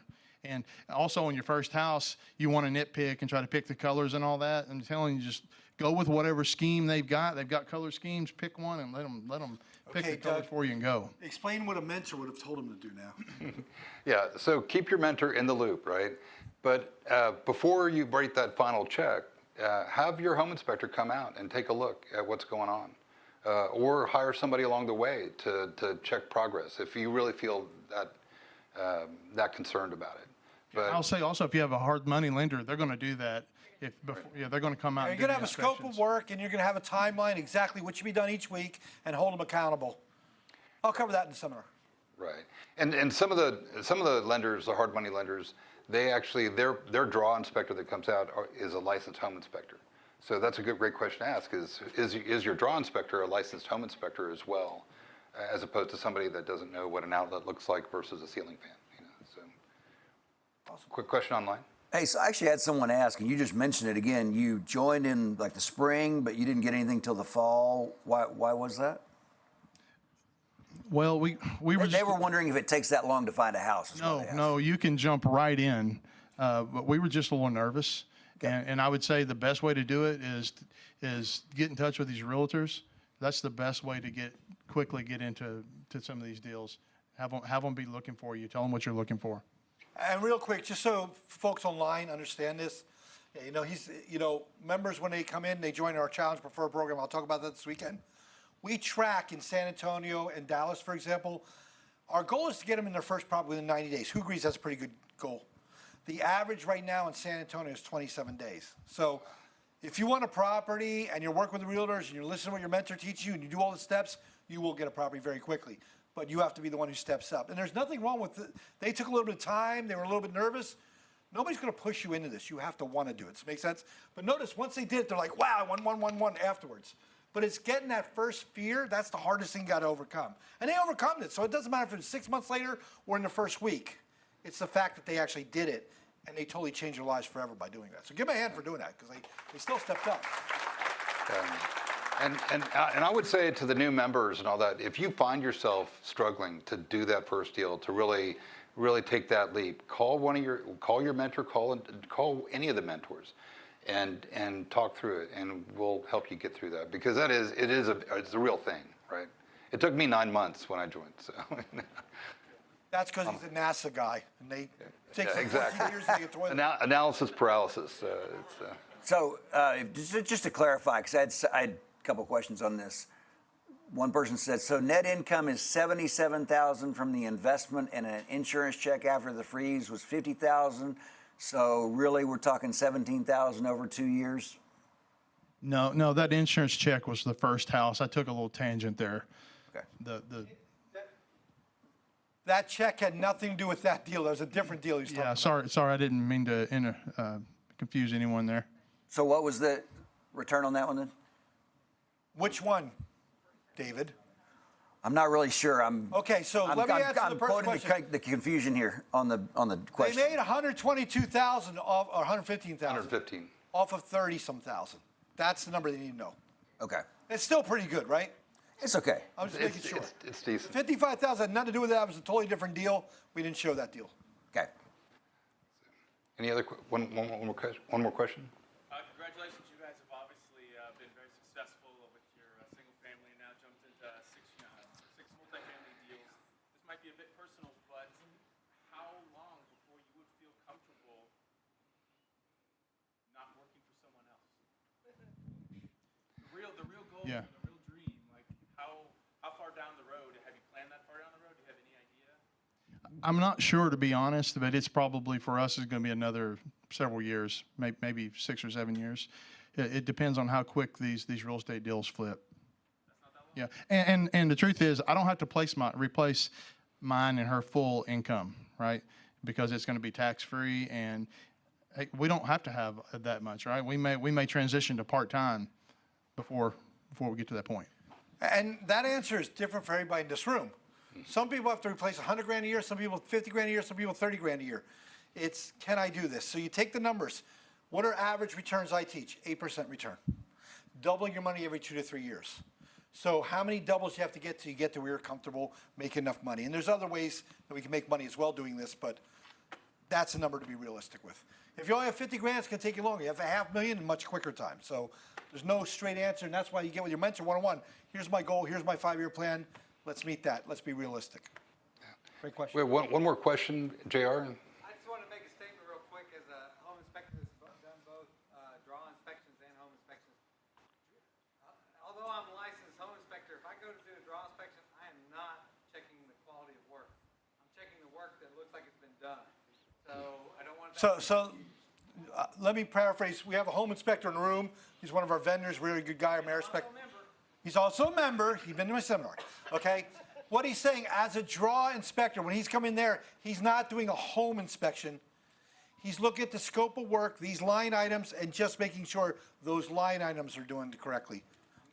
I could phrase it for you better. That's okay. Yes. Okay. Duly noted. All right. Thank you. Thank you. All right. Thank you so much. Give him a hand. That's huge. Good job, guys. So our next members are Chris and Jackie. If you'd come up, that would be great.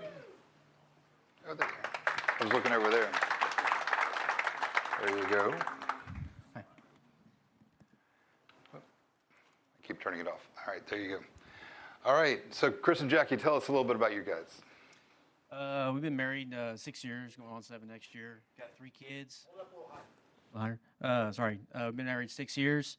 Have 3 kids, and we both work in a family business that her mom and dad started 30 years ago, and everything's been great. Yeah, that's who we are. Chris kind of came into my family's business when we got married, so. So no real estate experience? No. Okay. 0. Okay. So how'd you hear about Lifestyles? I worked down the street at a restaurant called J. Alexander's. I was there for a long time. Yeah. So I was there for a long time when they first opened, and they used to be Houston's.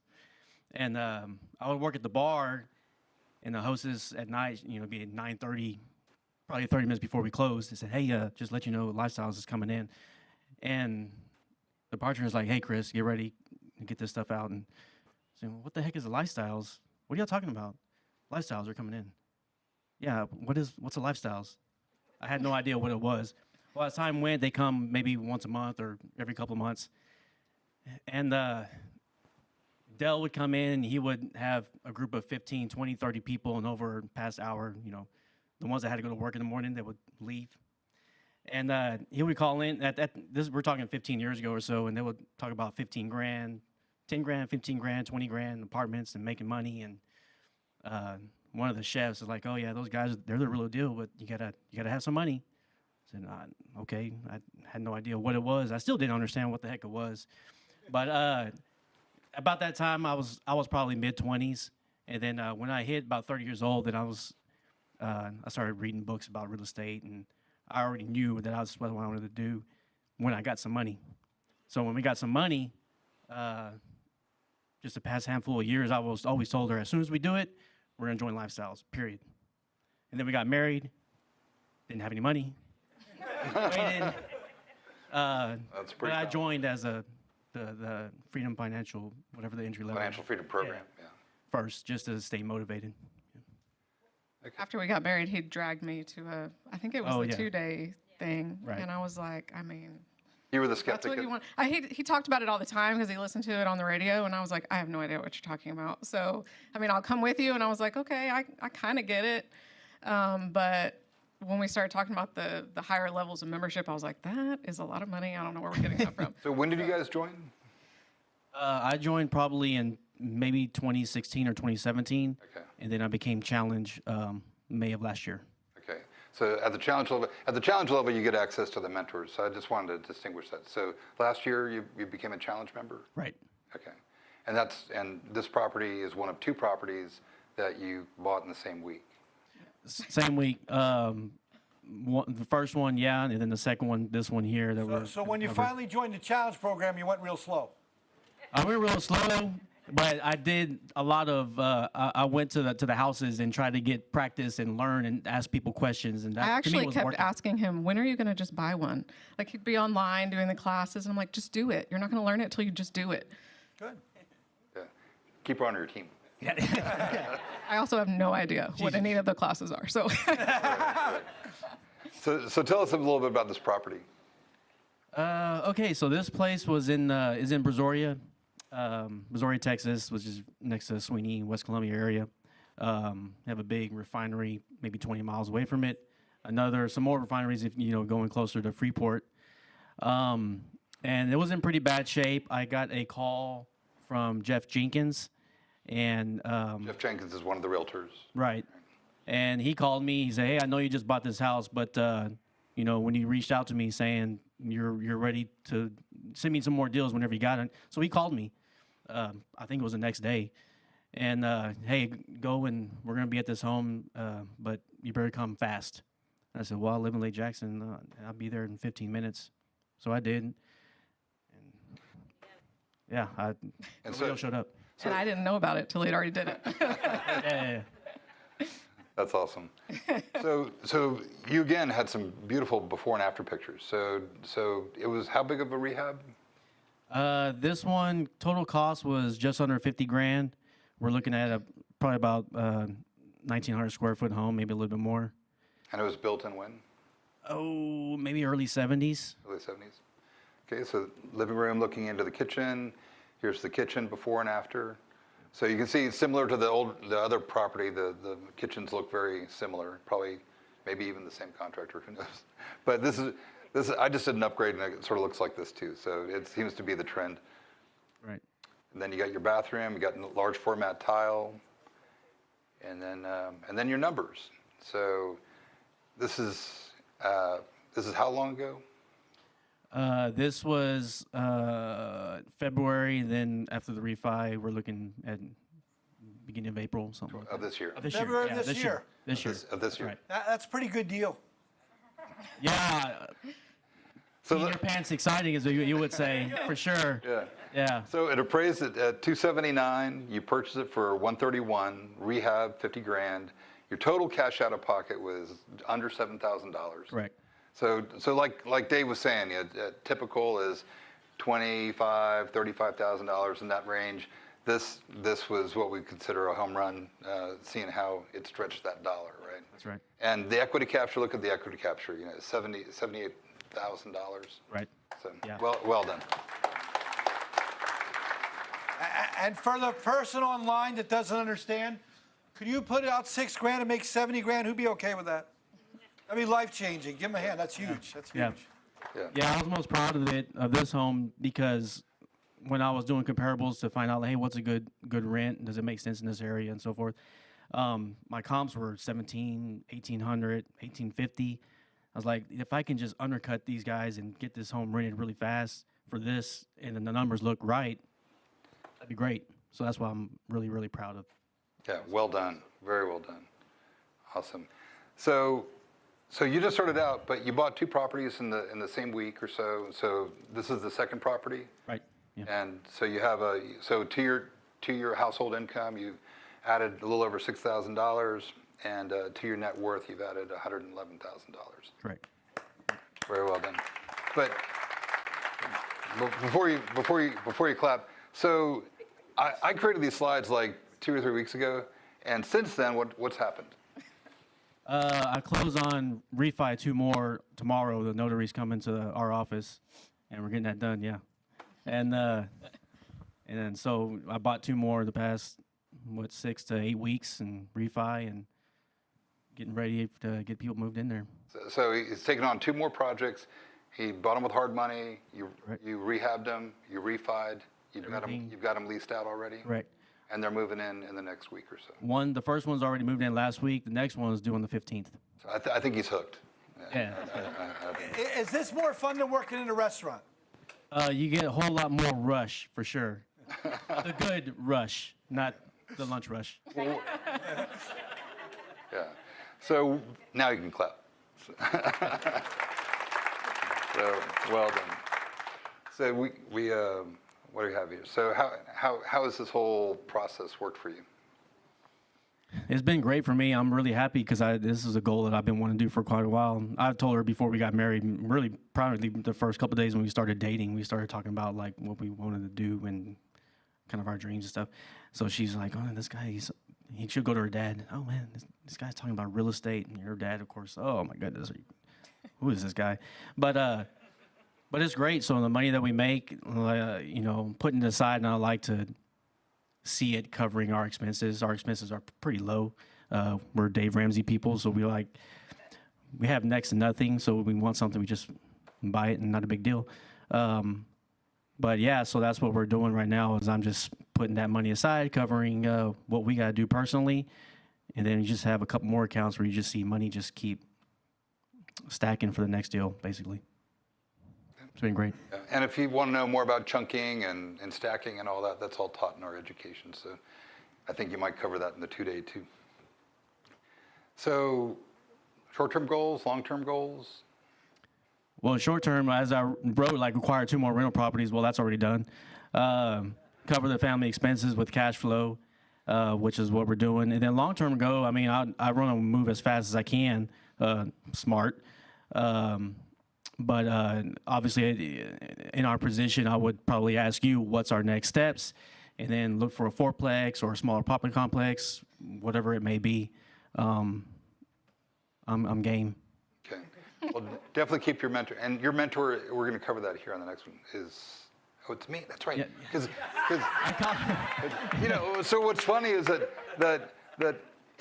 we do a lot of initial mentor meetings, and some people, they just take off and you don't hear from them very much. And Chris, I've heard a little bit, but not a whole lot. The first 2 properties, the first one, you heard from me a lot. We talked, text, email, call. The second one was about maybe 50% of that. And the other thing in my defense is that we do a lot of phone calls, and we rarely see each other. So putting a face to it so that's my excuse. But no, Chris has been great. And so Jeff Jenkins was your realtor? Jeff Jenkins for the first 2 properties was a realtor, and he's the one that he gave me a call for the second one. Yeah. Okay. I asked him to be here, but he's in California, so he's out having fun. He's always having vacations. Disney World, Disneyland. I don't know. Yeah. I just told him to quit showing off. So. So what about the other vendors?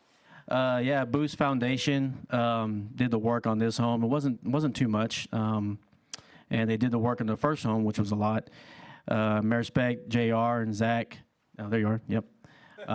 They did both those. I called them numerous times for a handful of homes that I didn't get, or after the inspection, I just wasn't comfortable with the work and I backed out. So, I was really going out there and hitting it hard.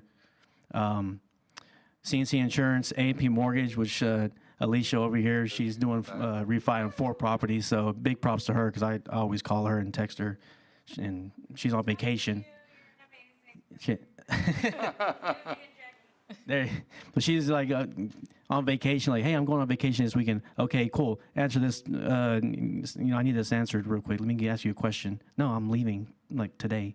Okay, good. Answer me a question. I need this. Yeah.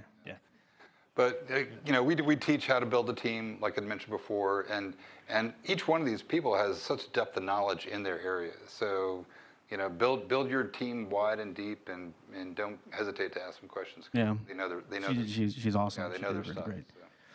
And then the hard money Searchers Capital, Kellen, where Searchers Capital just was awesome too. Same communication, and call you right back if they miss your call and whatnot. And it was really easy to work with their website. So highly recommend them with those. Very nice, very nice. Well, cool. Well, we have a little bit of time for some questions. We're running a little bit behind, so any questions in the audience or online? Nothing? Usually we have one. There's one in the back. Yeah, the first house looks like a lot of rehab. What is the I'm sorry, I couldn't understand that. The first house, it needed a lot of rehab, right? A lot of rehab? The first house needed a lot of rehab. The one we're showing right now? Right. Yeah, it was about 50,000, maybe 49.9 or something like that. It was right under 50K. And can you kind of restate the question? Yeah, the question was the rehab a big rehab, and how much? I was wondering if you were scared of taking on that project. Oh, as one of your first properties, were you scared? If you would have saw my first home, this one was a breeze. The first one, it was really bad, but I wasn't scared. No, Can I ask you both a question? How much of the work did you do? I did 0. Yes. I did 0. So you don't get scared if you're not doing the work. He wrote a check. Oh, that's horrible. Oh, look at that picture. Oh, I'm done. Who likes that? He's an investor. You get a little scared when you walk in you're the still house and there's a scared, hole in the Jack, floor. I get But it. Very nice. Another question? How was the screening of tenants for the first time? How were you able to find good market and then find... The question was, how did you screen your residents? What did you use? What system? Yeah, so for both of these, the first one, I put a sign up, and I think it was the next day. I didn't post anything for both of these online.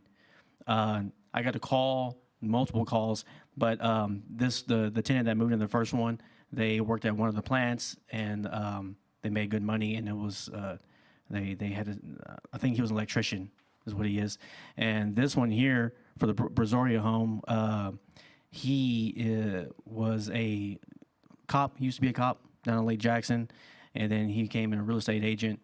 And I put a sign out there. He was actually showing a property. He happened to see my sign because he was renting a home in Lake Jackson, and he wanted to move in West Columbia with his kids and his wife. This was a large home. It was a 5-bedroom, and during the rehab, when I was walking in with the contractor, I came in with an idea of just cutting one of the rooms out to make it a 4-bedroom, and extending the living room.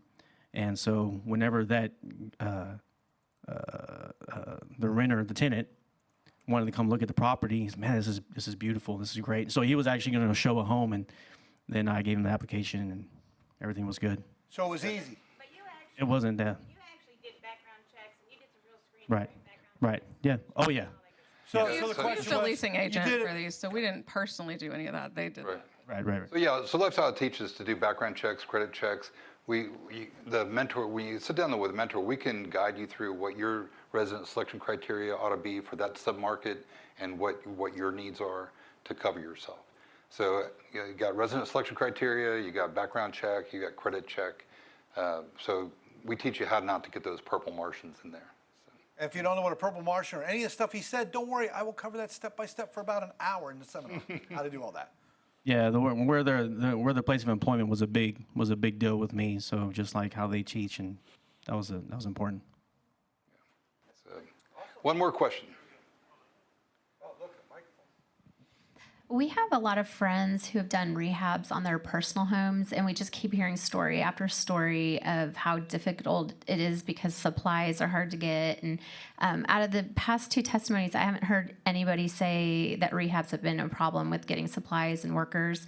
Why is that? That's a great question. Do you want me to answer that? Sure. Okay. We are not buying high-end stuff like they do on their personal residence. Notice every single kitchen looked the same. We are buying builder-grade stuff. Plenty of supply out there. We have none of those problems. Does that make sense? Was there a problem for a period? Yes. OSB might have been like $70 sheet, then it dropped down to $20. You understand it? So there were some, but we survived COVID. We still made the same returns. Some things might have been a little bit, but most of the stuff we are so generic, it's not been a supply issue. Does that make sense? Yeah. Great question, though. Thank you. I would have had to make up an answer. So. What's that? I would have had to make up an answer. I'm no, you're not allowed to make up answers. You got to know the answer. On the 2 most recent deals you guys did, what was the out-of-pocket? The question was, what was your out-of-pocket on the ones you just bought, you think? Well, I know that the first one is probably right at $14,000. The second one, maybe 9. Wow. Maybe 9. Give him a hand. This guy's a pimp. Oh wait, I can't say that. Okay. Okay, Yeah. that's not the average. The average is 30. That's not typical. He's doing really good. He's stretching his dollar really well. So Don't worry, buy 5 more houses. You can be up here with Doug as another mentor. All right, I can't wait. Is it in the same market? Yes, the other one's in West Columbia and Clute. Yep. Awesome. All right, Sounds well, let's good. give him a hand. Thank you. Thank you, guys. Thank you. Appreciate your service. All right, give Doug a hand. Thank you for helping out. So now we're going to switch over to multifamily. Multifamily is 5 units on up. I'm going to bring one of our mentors online here, Curtis Haynes. He's a real estate investor himself. He's also one of our mentors. And want to take it away, Curtis? Tell them a little about yourself. Hello. How's my mic check? Good? You're good to go. Nice and hot. All right. Hello, everybody. My name is Curtis Haynes. I'm one of the multifamily mentors in Houston. Started Lifestyles back in 2008 as a member and worked my way through on the multifamily side.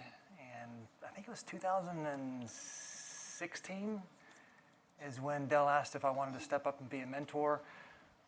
All the mentors within Lifestyles has the previous experience, and one of the things that Dell or David, the only thing really they request is to give back.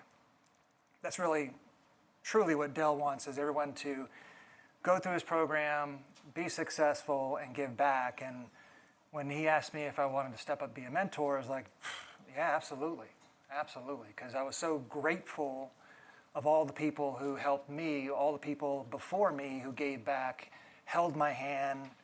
I was asking dumb questions, didn't know what I was doing, had no experience, and helped me get to where I was at today. And so when Dell said, yeah, do you want to be a mentor? I'm like, absolutely. And so since 2017, I've been to multifamily mentor, and I'm literally just helping everybody as an independent rental owner or as a lead who syndicates deals. I'm helping members analyze the deal. I'm helping them once they go under contract. I'm helping them with feasibility, making sure that what they're getting, so basically looking underneath the hood and making sure that they're getting what they think they're getting. So basically just hold the member's hand through the entire process.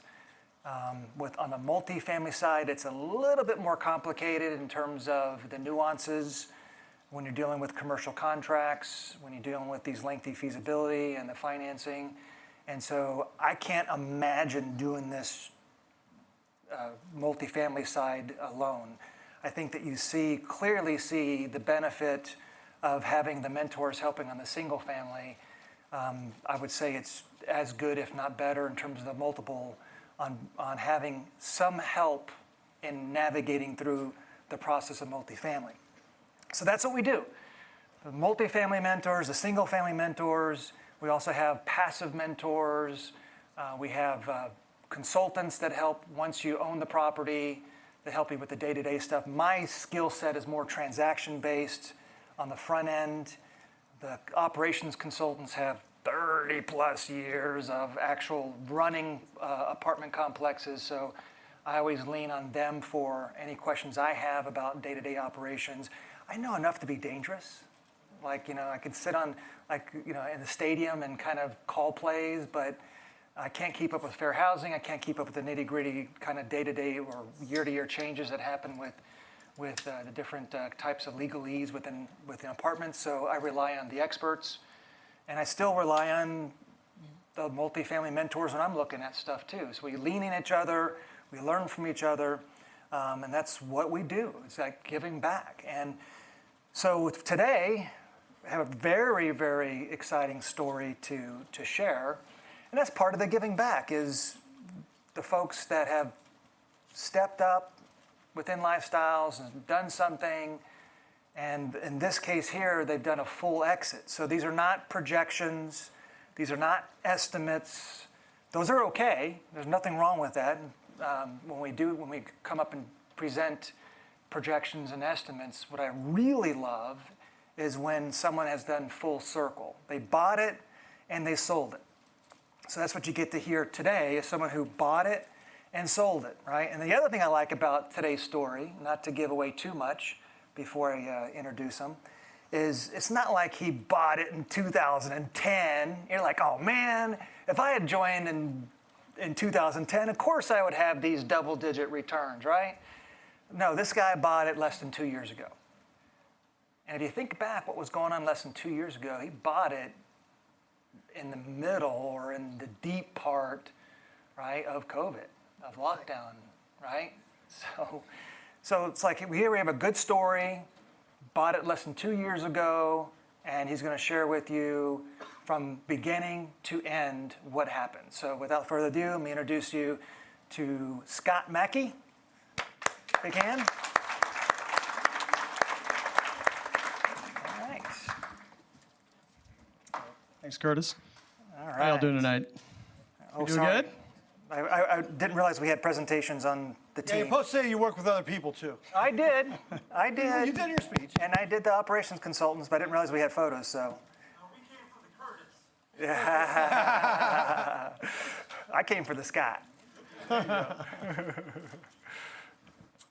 All right, so a little bit about me. I'm married, my wife Melina.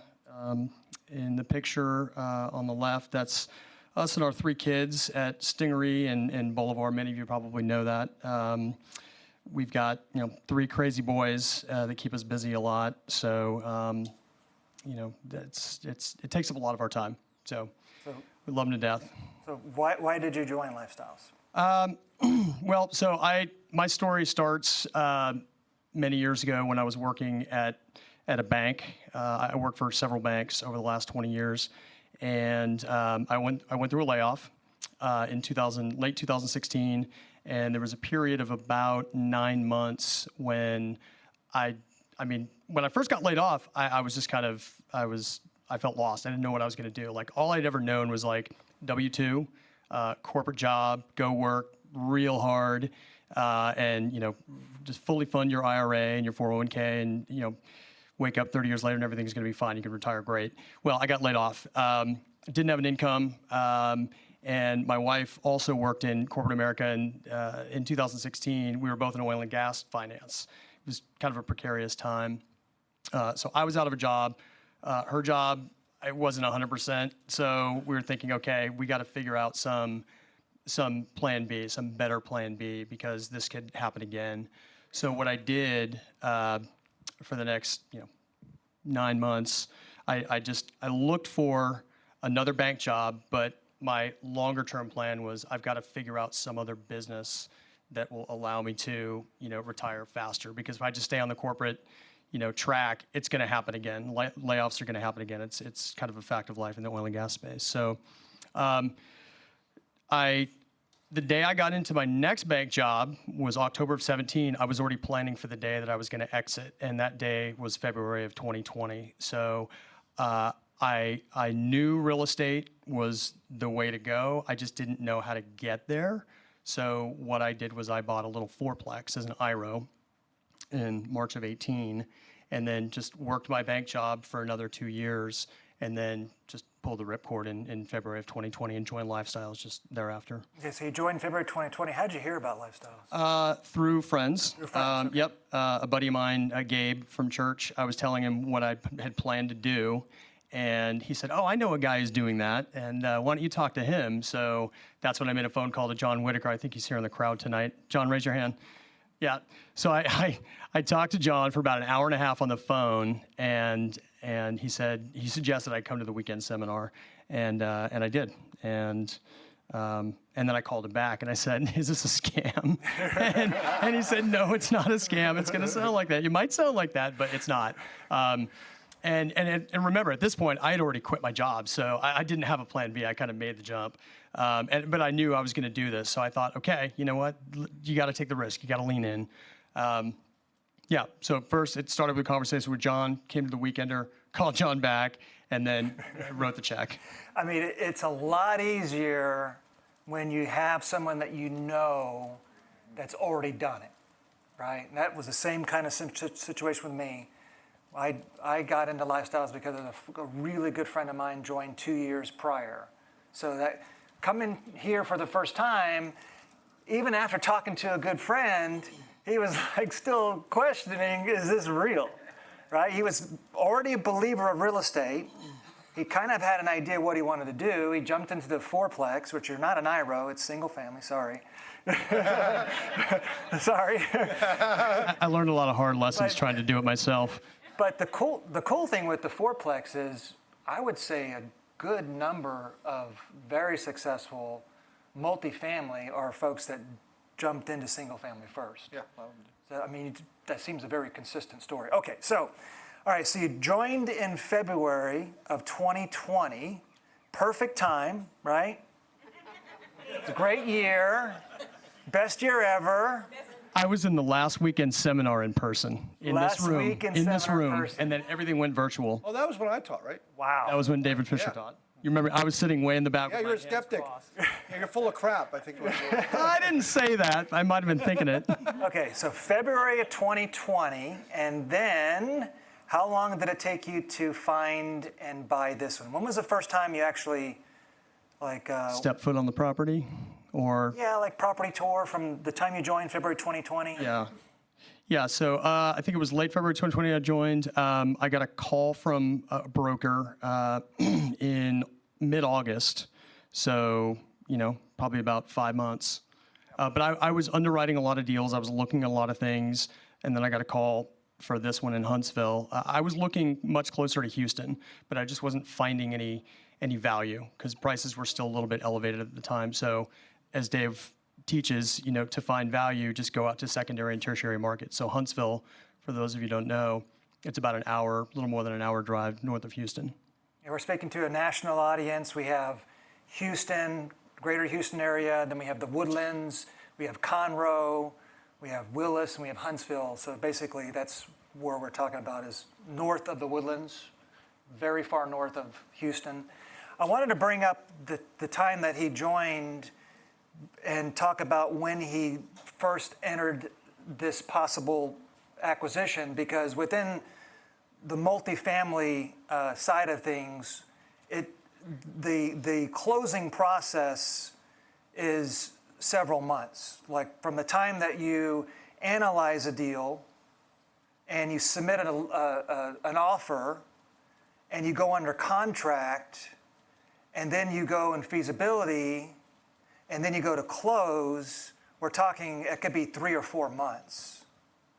3 or 4 months. So to see November and give him a hard time that it took him that long to, you know, buy a property, the reality is it was about 5 months, which is a pretty good pace in the world of multifamily.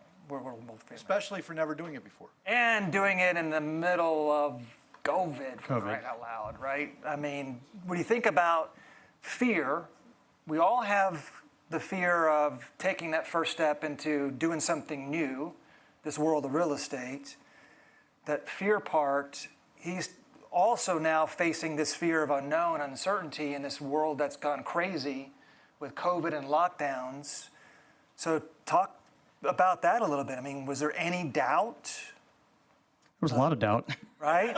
Okay, it wasn't There was like a lot of doubt. It wasn't like an easy decision. It wasn't, and you know, you remember. I mean, you were my mentor on this deal. I agonized over every little detail because I was, you know, I had the MFQA, and Dave will talk about that.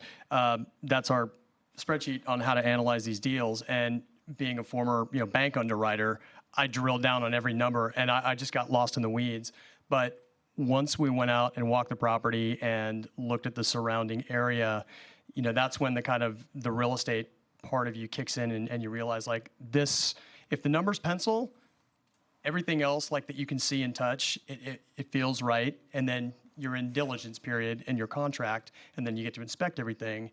It just, you know, everything, I just felt like we were getting, you know, signs at every step of the way that we were on the right path. As a mentor, we're not going to, like, say, let me rephrase it another way. When sometimes my job as a mentor is to push somebody over the cliff to do the deal, right? Because of the fear that's involved, the numbers, uncertainty, the doubt. One of the benefits of being a mentor is I get to go into submarkets that I normally wouldn't go into. And so I've visited Huntsville for other members. I've done feasibility in Huntsville 3 or 4 times already, and aggregate time frames to where I've noticed all this new construction that's happening in Huntsville. And I was always amazed every time I had to go back, because it's almost an hour-and-a-half drive from where I live in Houston to get to Huntsville. I'm like, wow, there's just a lot of things happening. So I became very familiar with this submarket. And when I saw this deal, I knew in my mind that I was going to be the one pushing the member off the ledge to buy. There are some other deals where I'm looking at, because I know the same knowledge, but it's not positive, I'm having to hold them back and not do the deal, right? So in this case, this was one of those deals. I don't think I said it to him, but this is what David would say to his members: if you don't buy it, I'm going to buy it. It was one of those kind of deals that I had in my mind. I don't know if I actually said that to you, but I had that in my mind. If you're not going to buy it, I'm going to buy it. All right, so talk about the numbers. Okay, so this is this is a classic garden-style apartment complex, 32 units, you know, kind of shaped around a courtyard in a horseshoe shape, built in '65. As we talked about, we bought it in, we closed early November of 2020. We got it at $38.5 a door, and at the time, I think I was telling y'all that we were looking originally at deals in Houston, and they were in the 70s, 80s, 90s, and I just couldn't make the math work. And so we pushed out to the secondary markets, and we found this little gem. And yeah, we got it under contract in early September. So we raised $750,000 of equity, and we got a bank loan, a little over $1 million, full recourse. And we had a rehab budget that actually... Whoa. A lot of people in this room don't have $750,000 by themselves. Can you break that down for us? Yeah, thanks, David. So we syndicated. We brought in 12 partners, passive investors. As a first-time lead, I was required to put in a minimum of 15% of the equity capital raise. So I had a little over $100,000 of my own money, my kids' college fund, might I add. This is no joke. That was their money. Do you see that pushing? So, yeah, the joke was whenever I had to go visit the property, I was going to the big college fund, which is what it was. So, yeah, the $750, that was a syndicated equity raise. That was myself and 12 other investors through Lifestyles. So can I ask you a couple follow-up questions real quick? Because we have people watching from all across America. Were all your investors from right here in Houston, or were they out of the area at all? Most of them were from here in Houston, but we also had folks from Georgia. We had folks from North Carolina. North Carolina and Georgia. So the reason I bring that up, when you come to my seminar this weekend, I have folks from all across America watching. You don't have to live next to the property. Live where you want to live, invest where it makes sense. So if it's a good deal and good numbers, you can be living in Hawaii and own part of this apartment. So you have 12 different investors, all different walks of life, all across America. Now here's a further follow-up question. How many of those 12 investors walked the property with you? One. See that? Who Sorry, likes that idea? Just two. mailbox money. That's the only reason I'm bringing this up. So you don't have to be from that area. I was one of those two. Yeah. Oh, you're one of them. Okay. Sorry. I told you it was one of those, if you don't buy it, I don't buy it. Curtis. So if I couldn't buy it, I'm going to invest as a passive in the deal. Yeah.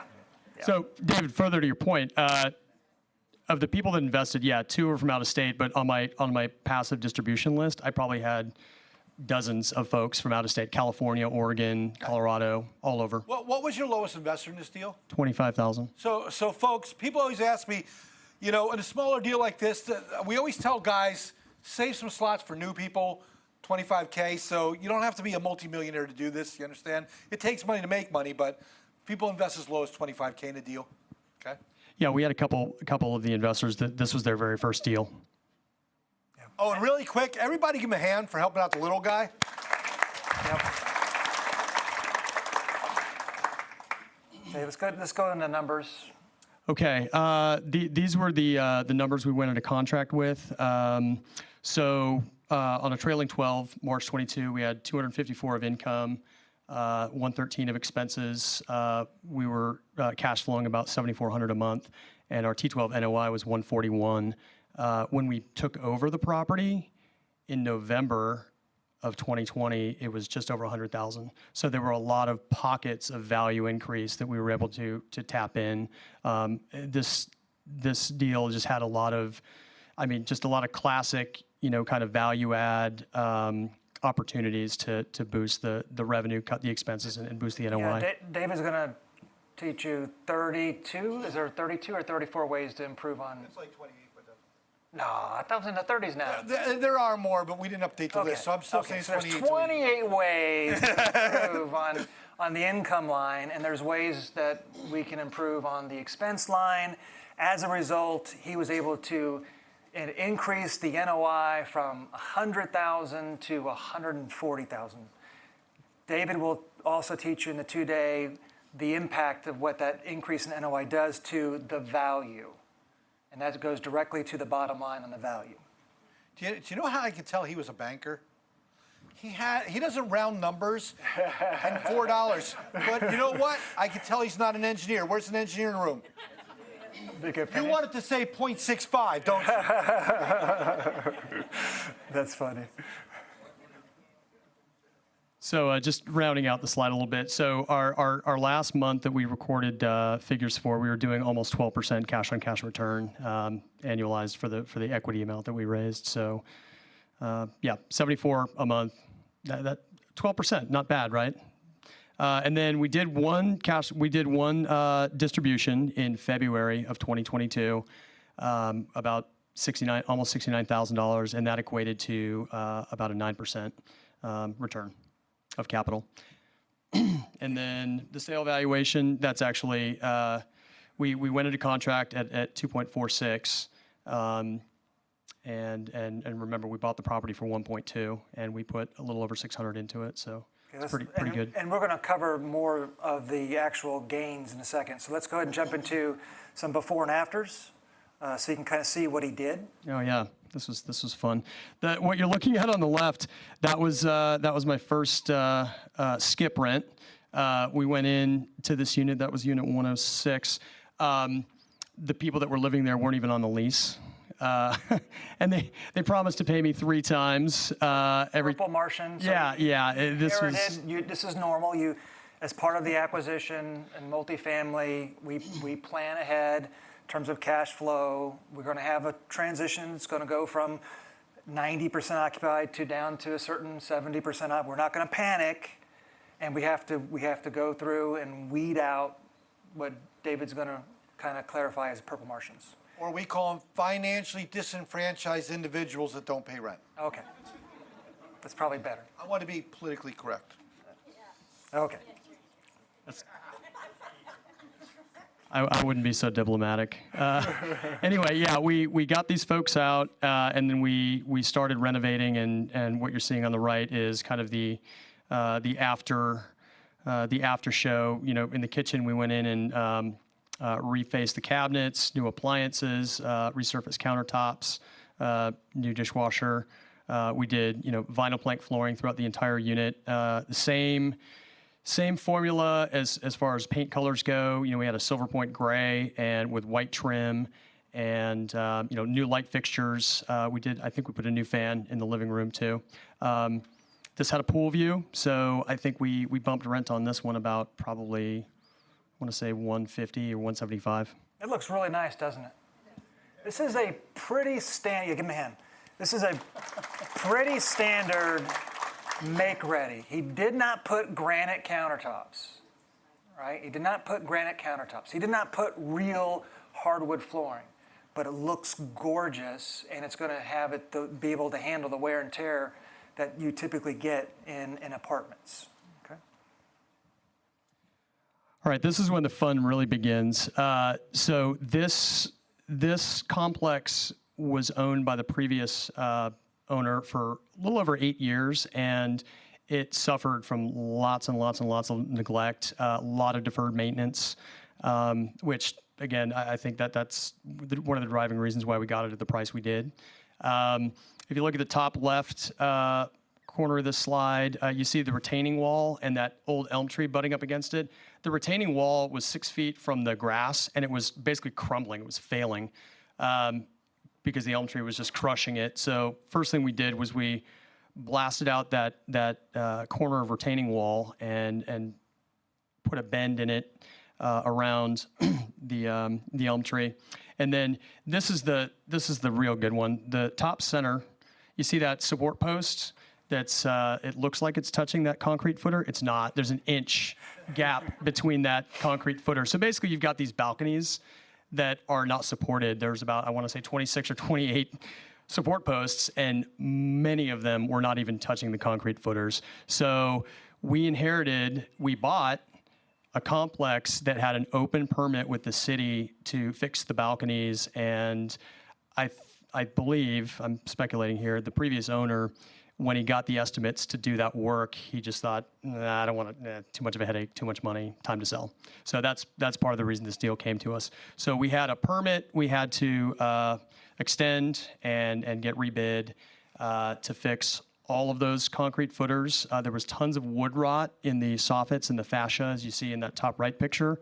The roofs were actually replaced about 1.5 years before we bought it, but before then it was leaking for many years. So there was a lot of hidden wood rot and damage when we peeled back those plywood pieces. Pretty much the same picture in the bottom right, just all the work that was being, that we were opening up to be done on the soffit and fascia. Now, the bottom left, I want to draw your attention to. This was the major capital item here. We scoped the lines, the sewer lines, during our diligence process, and we found significant structural damage.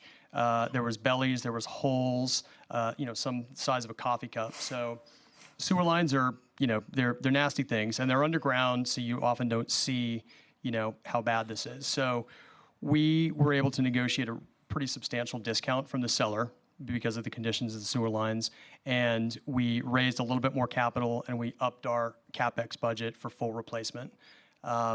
We weren't sure, we talked to the investors beforehand, we weren't sure we were actually going to do it. We wanted to just have the just-in-case capital budget in case we wanted to do it. And we discovered probably 3 or 4 months in that we were having backup issues with the sewer lines. So we said, okay, let's just go ahead and get it done. So that's all the before. So we inherited a really huge project. The after pictures, the first thing we did, the first dollars we spent on CapEx is we trimmed down all the bushes. A lot of it was overgrown up to 10 feet. We limbed up the trees. We started replacing that retaining wall and sections of the sidewalk. And if you look at the lower left-hand picture, you see that little kind of that little concrete cylinder coming out of the ground. Those are all the new footers that we poured. Those are going down 3.5 feet. So we did that for all the support posts.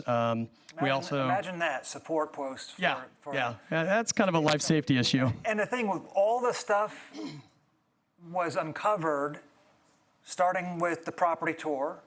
So when he did the property tour, he started making notes of, okay, there's some issues here. When we went under feasibility, he had general contractors come in and give him bids and all this. So when he actually goes to close, there's not these surprises, right? So when we look under the hood, it's like, ooh, we got a sewer line issue, we got support issue, right? At the same time, he's also like thinking about curb appeal. How can I add to the property? What can I do as far as amenities?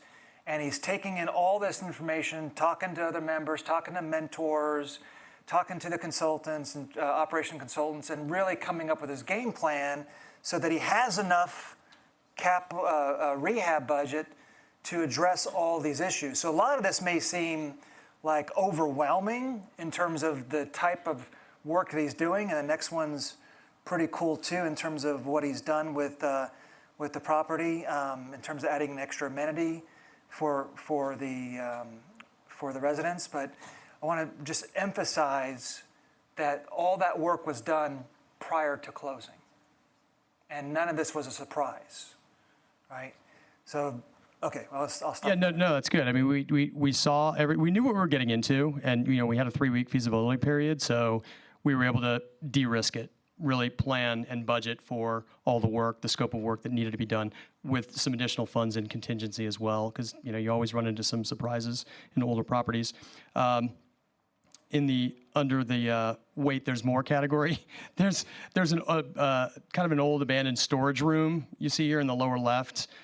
It was just kind of dead space, and we thought, okay, that would be a really nice office. So that's what we did. And you can also see that there was a kind of a janky old hurricane fence that starts at the old storage space, but it goes all the way around the pool. And back to this whole curb appeal idea, nothing says janky more than an old hurricane fence around the pool. So we replaced that right away.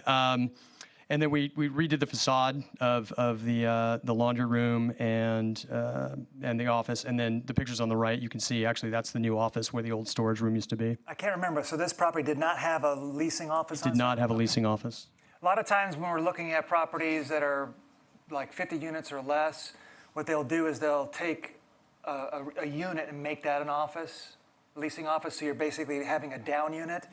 And sometimes, or a lot of times, members can come up with some creative ways like this to basically move the leasing office into another space so that now they have actual rentable income coming in. So, And this weekend, you'll see how powerful the numbers are behind that. So. All right. Wait a second, I see projections. What's going on here? I'm a banker. I have to have projections. And we have to syndicate the equity, so people want to see what they're getting into. So we. So this was the original projections, Yep. Year 1, year 2, year 3. Yep. And then the next slide, we're going to show actual. Correct. Okay, got it. Correct. Is every nerd in the room happy with all the numbers? Okay. They're reasonable. No, they're great. All right, so without going line by line, year 1, year 2, year 3, you're looking at anywhere from 6 to 8% cash on cash, right? So year 2, year 3, 6 to 7%. Let's look at what actually happened. Okay, so we purchased it at 1.23. NOI was a little over 100. Year 1, we actually ended about 130 because again, we found we tapped most, if not all, of the revenue pockets to extract more revenue out of the property, make it perform better. But we also whittled down expenses too, so that all showed up in the NOI line. So actually, if you want to back up one slide, so our first year projection on NOI was 111. That was an 11% increase, and we had a 30% increase. So you went from 111 to about 130 for year 1. Year 2, you're projecting 126, and you ended up hitting 141. Well, and the year 2 is kind of misleading because that was actually these are nerds March. talking, by the way. You get that? That was March. That was 3 months into year 2. So you're year 1 point. Who likes the Annualized. fact that he was conservative and he underpromised and overperformed. Who likes that? Because that's what we teach from a conservative point of view. Now, did you see anywhere here he was planning to sell in year 2? No, right? So what happened? Offer I couldn't refuse. Well, but what else happened? Well, what about that drive? Yeah, okay. So 32 units. I was managing everything myself.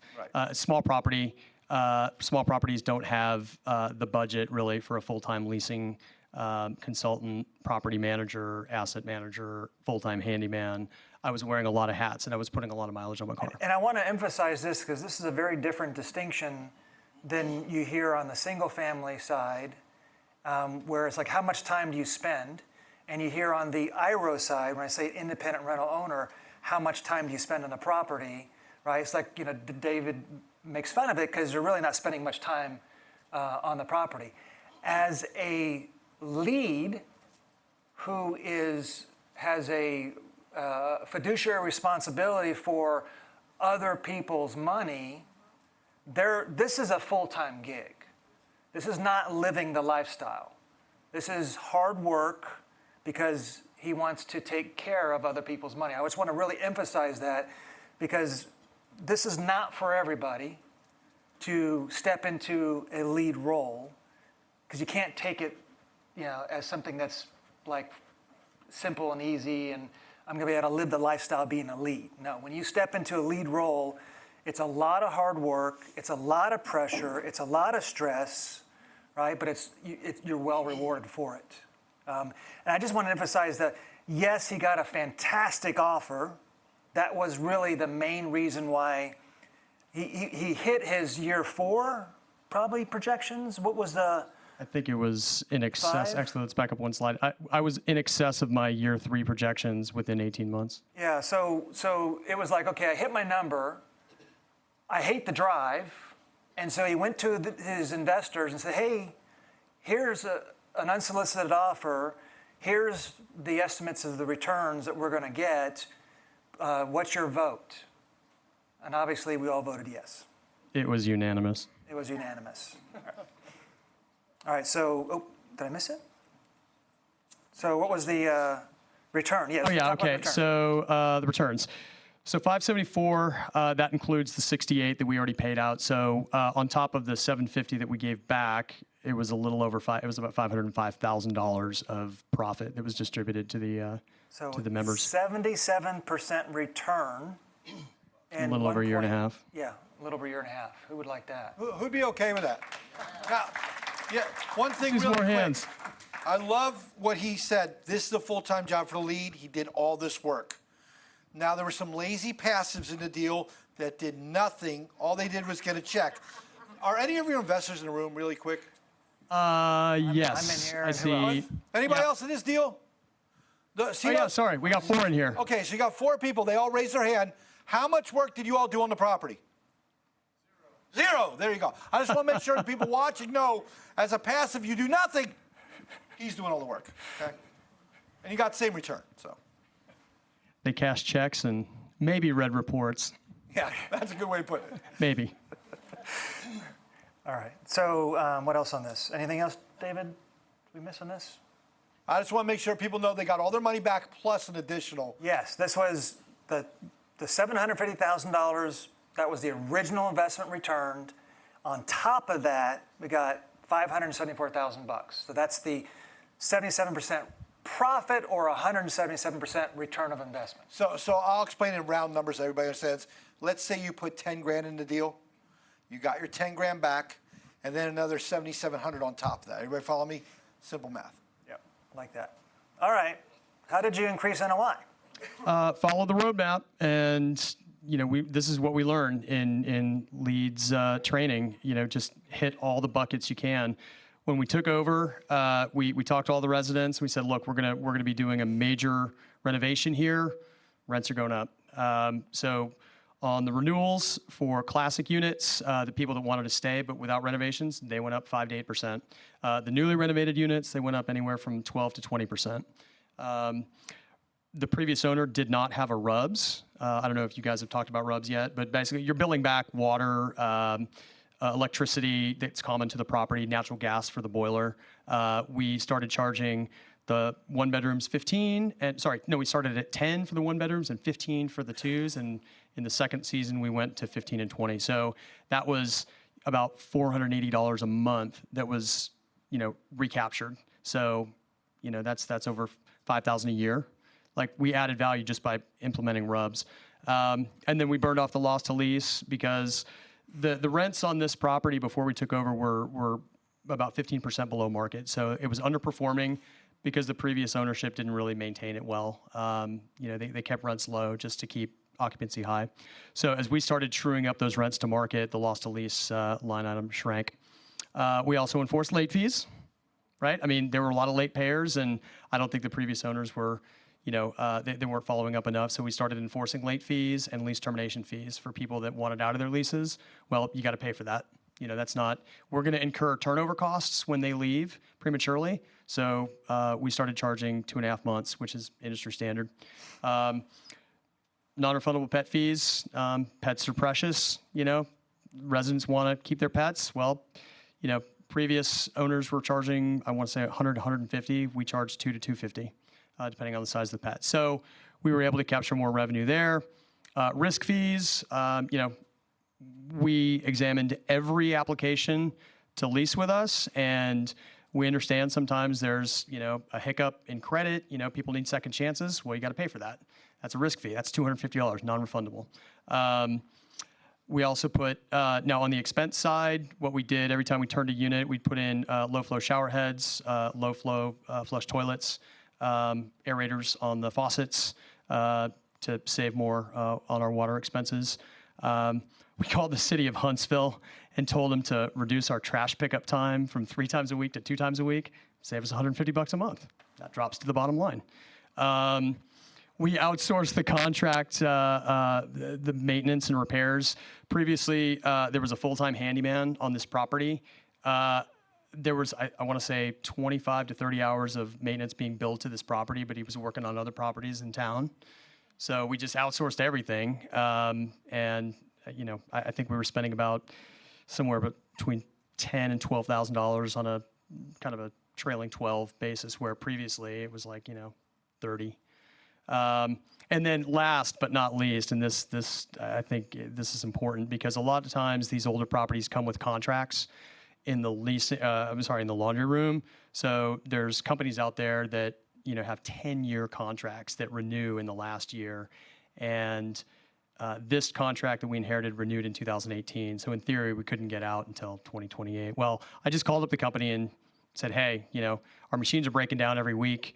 Residents aren't using them. We want new machines. And they said, okay. So they gave us, they're not new, they're refurbished. But when they went in there after the renovation, usage went up, revenue went up, royalty income went up. So awesome. We hit as many buckets as possible. Now, if you're new, everything sounded like Greek to you and you don't understand, I will break all that down this weekend. In the simple language, you'll understand that. You don't need to know all that now. In the end, all you had heard was we made a 77% return in 2 years for the new people. All right. Okay. So how has this changed your life since joining Lifestyles? Well, I'm in control. I mean, I don't have to just, see money flow out of my paycheck after taxes every 2 weeks into an account that, may churn my stomach when I see a market drop in a day. But really that I can't access and I don't have any control over because that money's locked away. Like if you try to take it out, they're going to hit you with a tax. You might have some investment discretion, but you can't touch it for 30 years. I wanted control of it. And I feel like on this path, I can get there a lot faster doing it this way. What's next? Short-term, long-term goals? Okay, so I'm actively looking for deal number 2 right now for those passives that are looking to get on a list. And I'm looking to acquire, I'm sizing it between 100 and 150 units, which will likely involve an equity raise somewhere in between 3 and 5 million. I'm just starting to live the lifestyle. I'm in between deals right now and I'm living the lifestyle. I'm spending more time with my kids. I'm coaching Little League. I'm planning a sailing trip to the Caribbean in the spring. It was fun work. It was hard work on the first deal, but it was immensely rewarding, and I want to do it again. But I want to, take a little bit more time off. Long term? Long term, yeah. So, we don't need much. I say we, I don't need much. But, I think we'd like to have, my family and I, I think 1,000 doors plus is probably the right number. Once we build up a management company to have, professional folks overseeing it. So we just, manage managers. And then I also want to start investing more and more passively with, younger aspiring leads. Someone else doing all the work? Have someone else do all the work? Yeah. But also, I can impart experience that I had on my first deal. And I know I've got more lessons to learn on the other deals too. But everybody's got a first deal, right? Whether you're investing or you're owning and managing and operating, like everyone's got a first deal. So, the experience that the mentors have shared with me, like I want to give back and I want to share with others too. So I want to start investing passively with more leads, and then just continue to expand the network. And at some point, just sit back and go to the mailbox and collect checks. I like that plan. So who's on your team? Well, Curtis. Curtis talked me off the ledge several times.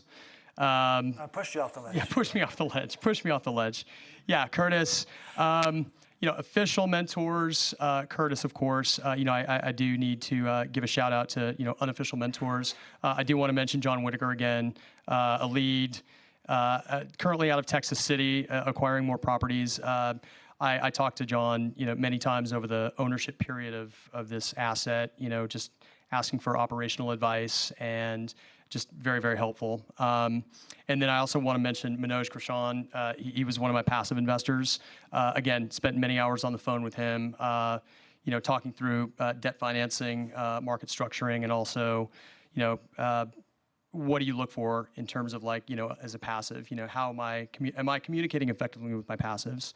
And then on the realty side, Diana Mon and Diana Bryan, indispensable, helping out with, valuations and, just the whole process of multifamily. And then vendors, Richard Copeland in the back.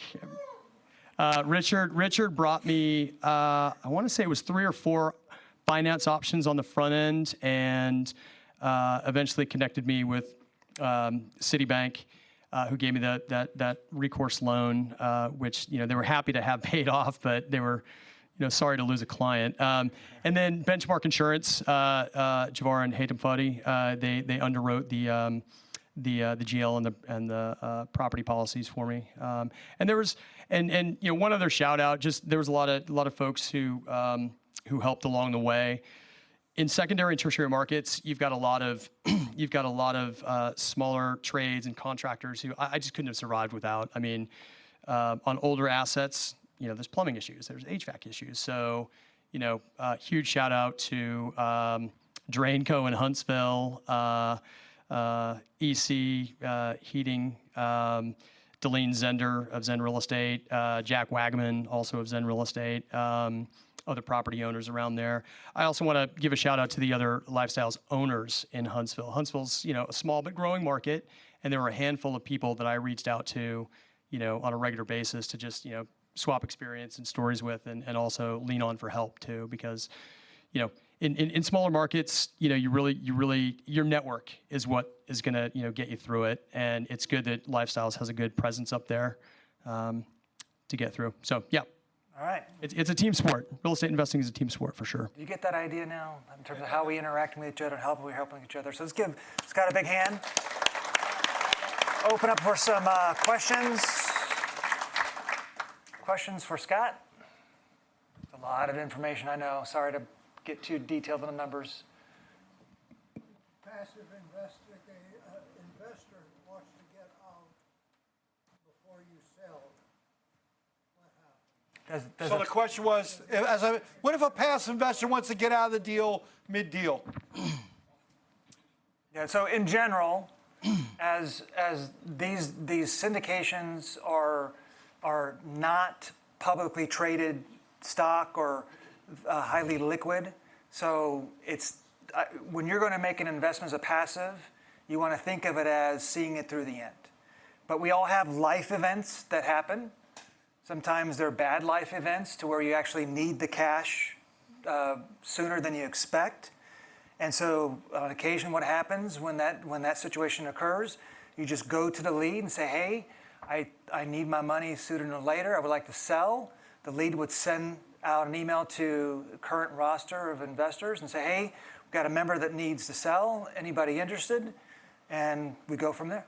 Yeah, now watch this. How many people, knowing with his projections, let's say we're 6 months into the deal, would buy out the other guy's shares? It's easy to find other people. It does happen. People get cancer, their kids, something happened, emergency, things happen. It's happened. Yeah. Divorce? Okay, there we go. Hey, and divorce is The cheaper Ds. to keep her. Question in the back there. So I'm not a numbers person, but as I came in here thinking you would make more money investing in an apartment complex if you're a small investor, or what? Passive investor. Or well, I'm just saying if you put in a smaller amount, how you said you leave slots for smaller investors. But it seems like when I was looking at the numbers on the single family homes that they make more faster. There's different returns on every deal. We show whatever comes that night. There's some deals that make less, some deals that make more. But here's the question. How much work did these investors do in this deal that were passive? Right. So is that the main difference if you go into as a smaller investor? Here's a lot of people don't understand this, and that's why it takes me 2 days to teach all this. Uh-huh. The goal in the end is to buy back our what? Time. So if I could put 100 grand in a deal, do no work, and double it in 2 years with no involvement, or I can buy a house, make phone calls, deal with realtors, deal with contractors, see your time. You can make good money on houses, maybe 50 grand a year. Would you like to make $500,000 a year? You can't do that in houses. Okay. I made about $1 million in the past month through my deals. I could have never done that in houses. Does that make sense? Yeah. Okay. So it's a scaling thing, and that's why I said, if you remember when I taught that continuum earlier, single family's great. It's like being self-employed, but you still have to invest time. Yeah. Okay. Thank you. It's about buying back your time. Great question, though. Yeah, I'd say in my experience, your money moves a lot faster in apartments, in my view. And I employ bigger amounts. And I'll just say one more thing too, is like you have a chance to sit down with a mentor and you'll be able to really understand your financial background, where your starting point is, what your short-term, long-term goals, and we can help guide you. What makes the most sense. Right now, it's kind of hard to figure out, but we'd walk you through that.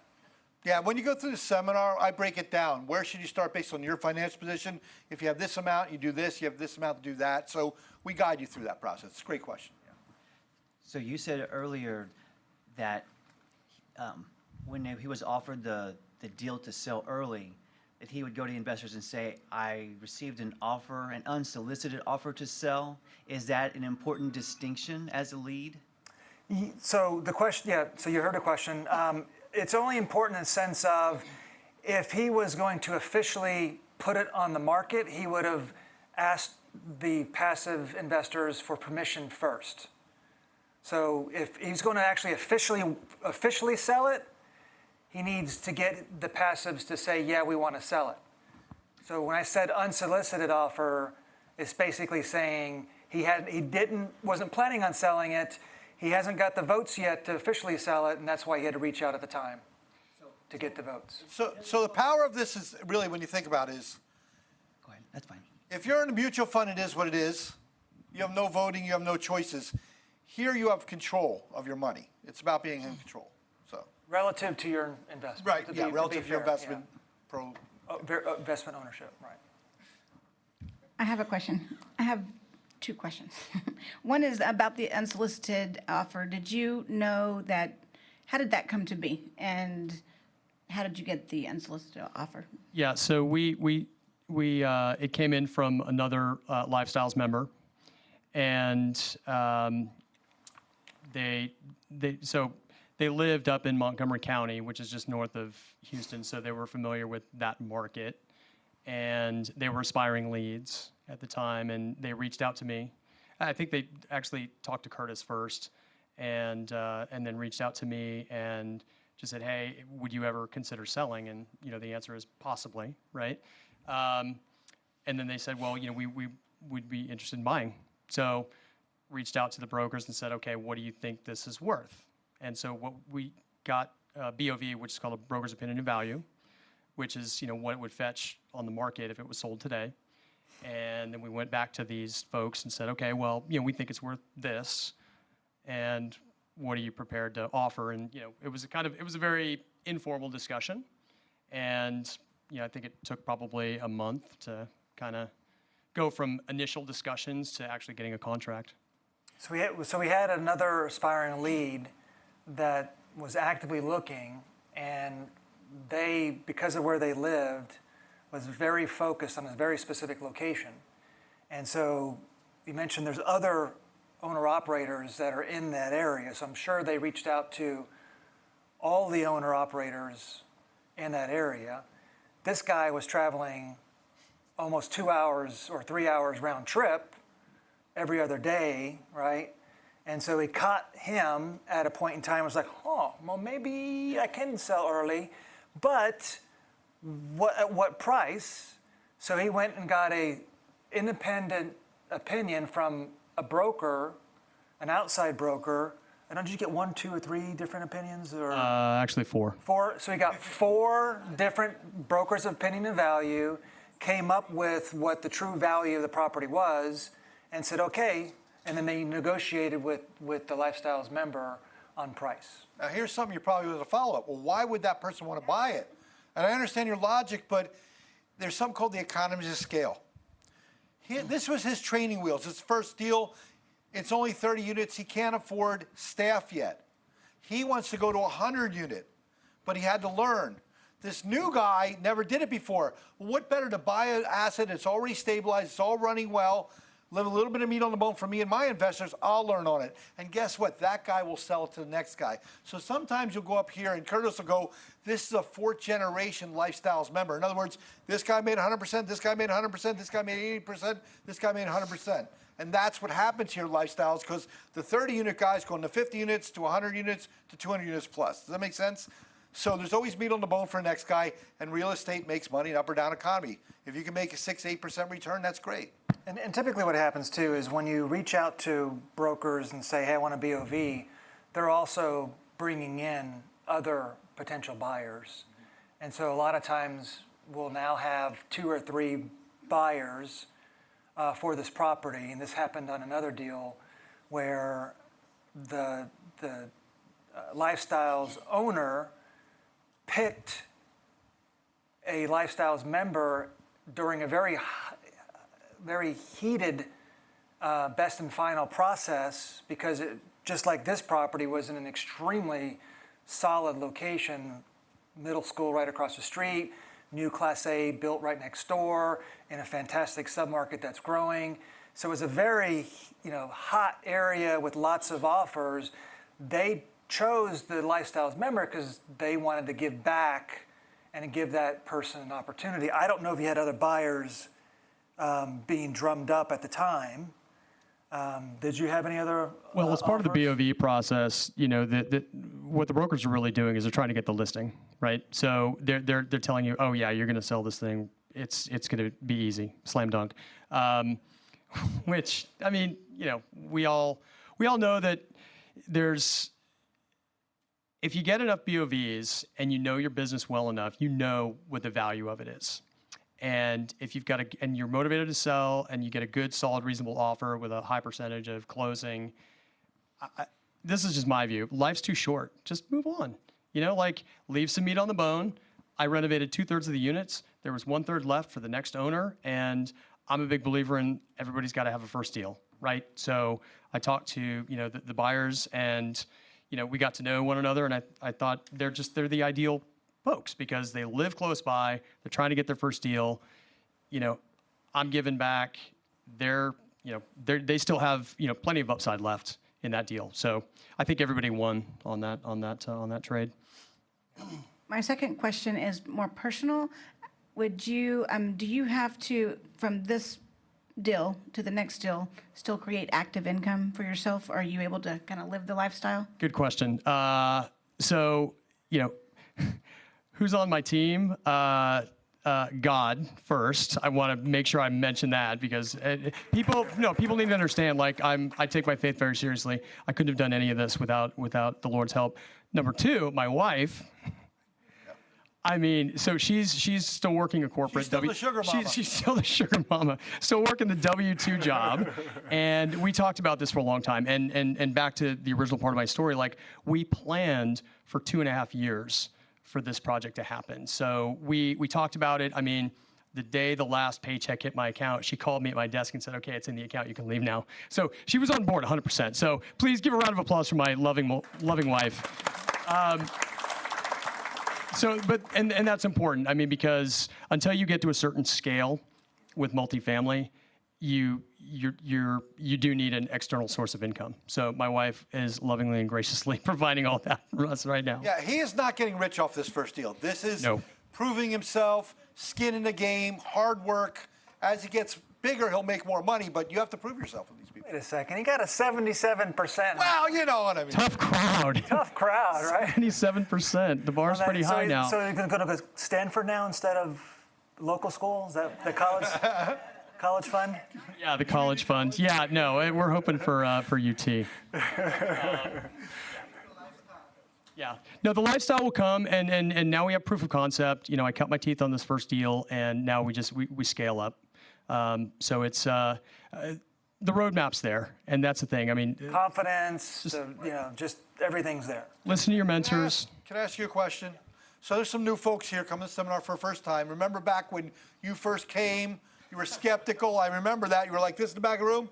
What advice would you give to the new people coming to my seminar this weekend? What would, because we all have these preconceived things. Yeah. What would you give them to overcome their fears and whatnot? What would you explain to them? Well, first of all, anybody can do it. You just have to trust that this is a real thing, right? And look, I get it. It sounds too good to be true a lot of times. Just listen, absorb it, sink in. Talk to people. Talk to people. Talk to people that have done it. Talk to other people in the audience. Just talk to folks. This is what it is. It is what we say it is. So and ask the mentors. I mean, they'll tell you, yeah, real estate investing is a team sport. There's a whole suite of people here to help you do it. So there was a point where I thought, I want to just do this alone. I don't want to have to pay any money to do it. That would have taken me 5 years. So in the long run, the membership is like, it's a drop in the bucket. When you call the other owner-operators in the area, did they not give you like real good, intelligent information? Really giving of their time. Financials, how much does it cost for this? Whatever you ask, that part of giving back. Think about any other business that you start. How strange that would be if you're trying to open up a restaurant and you're calling your competitor across the street. Would they share all that detail with you? No.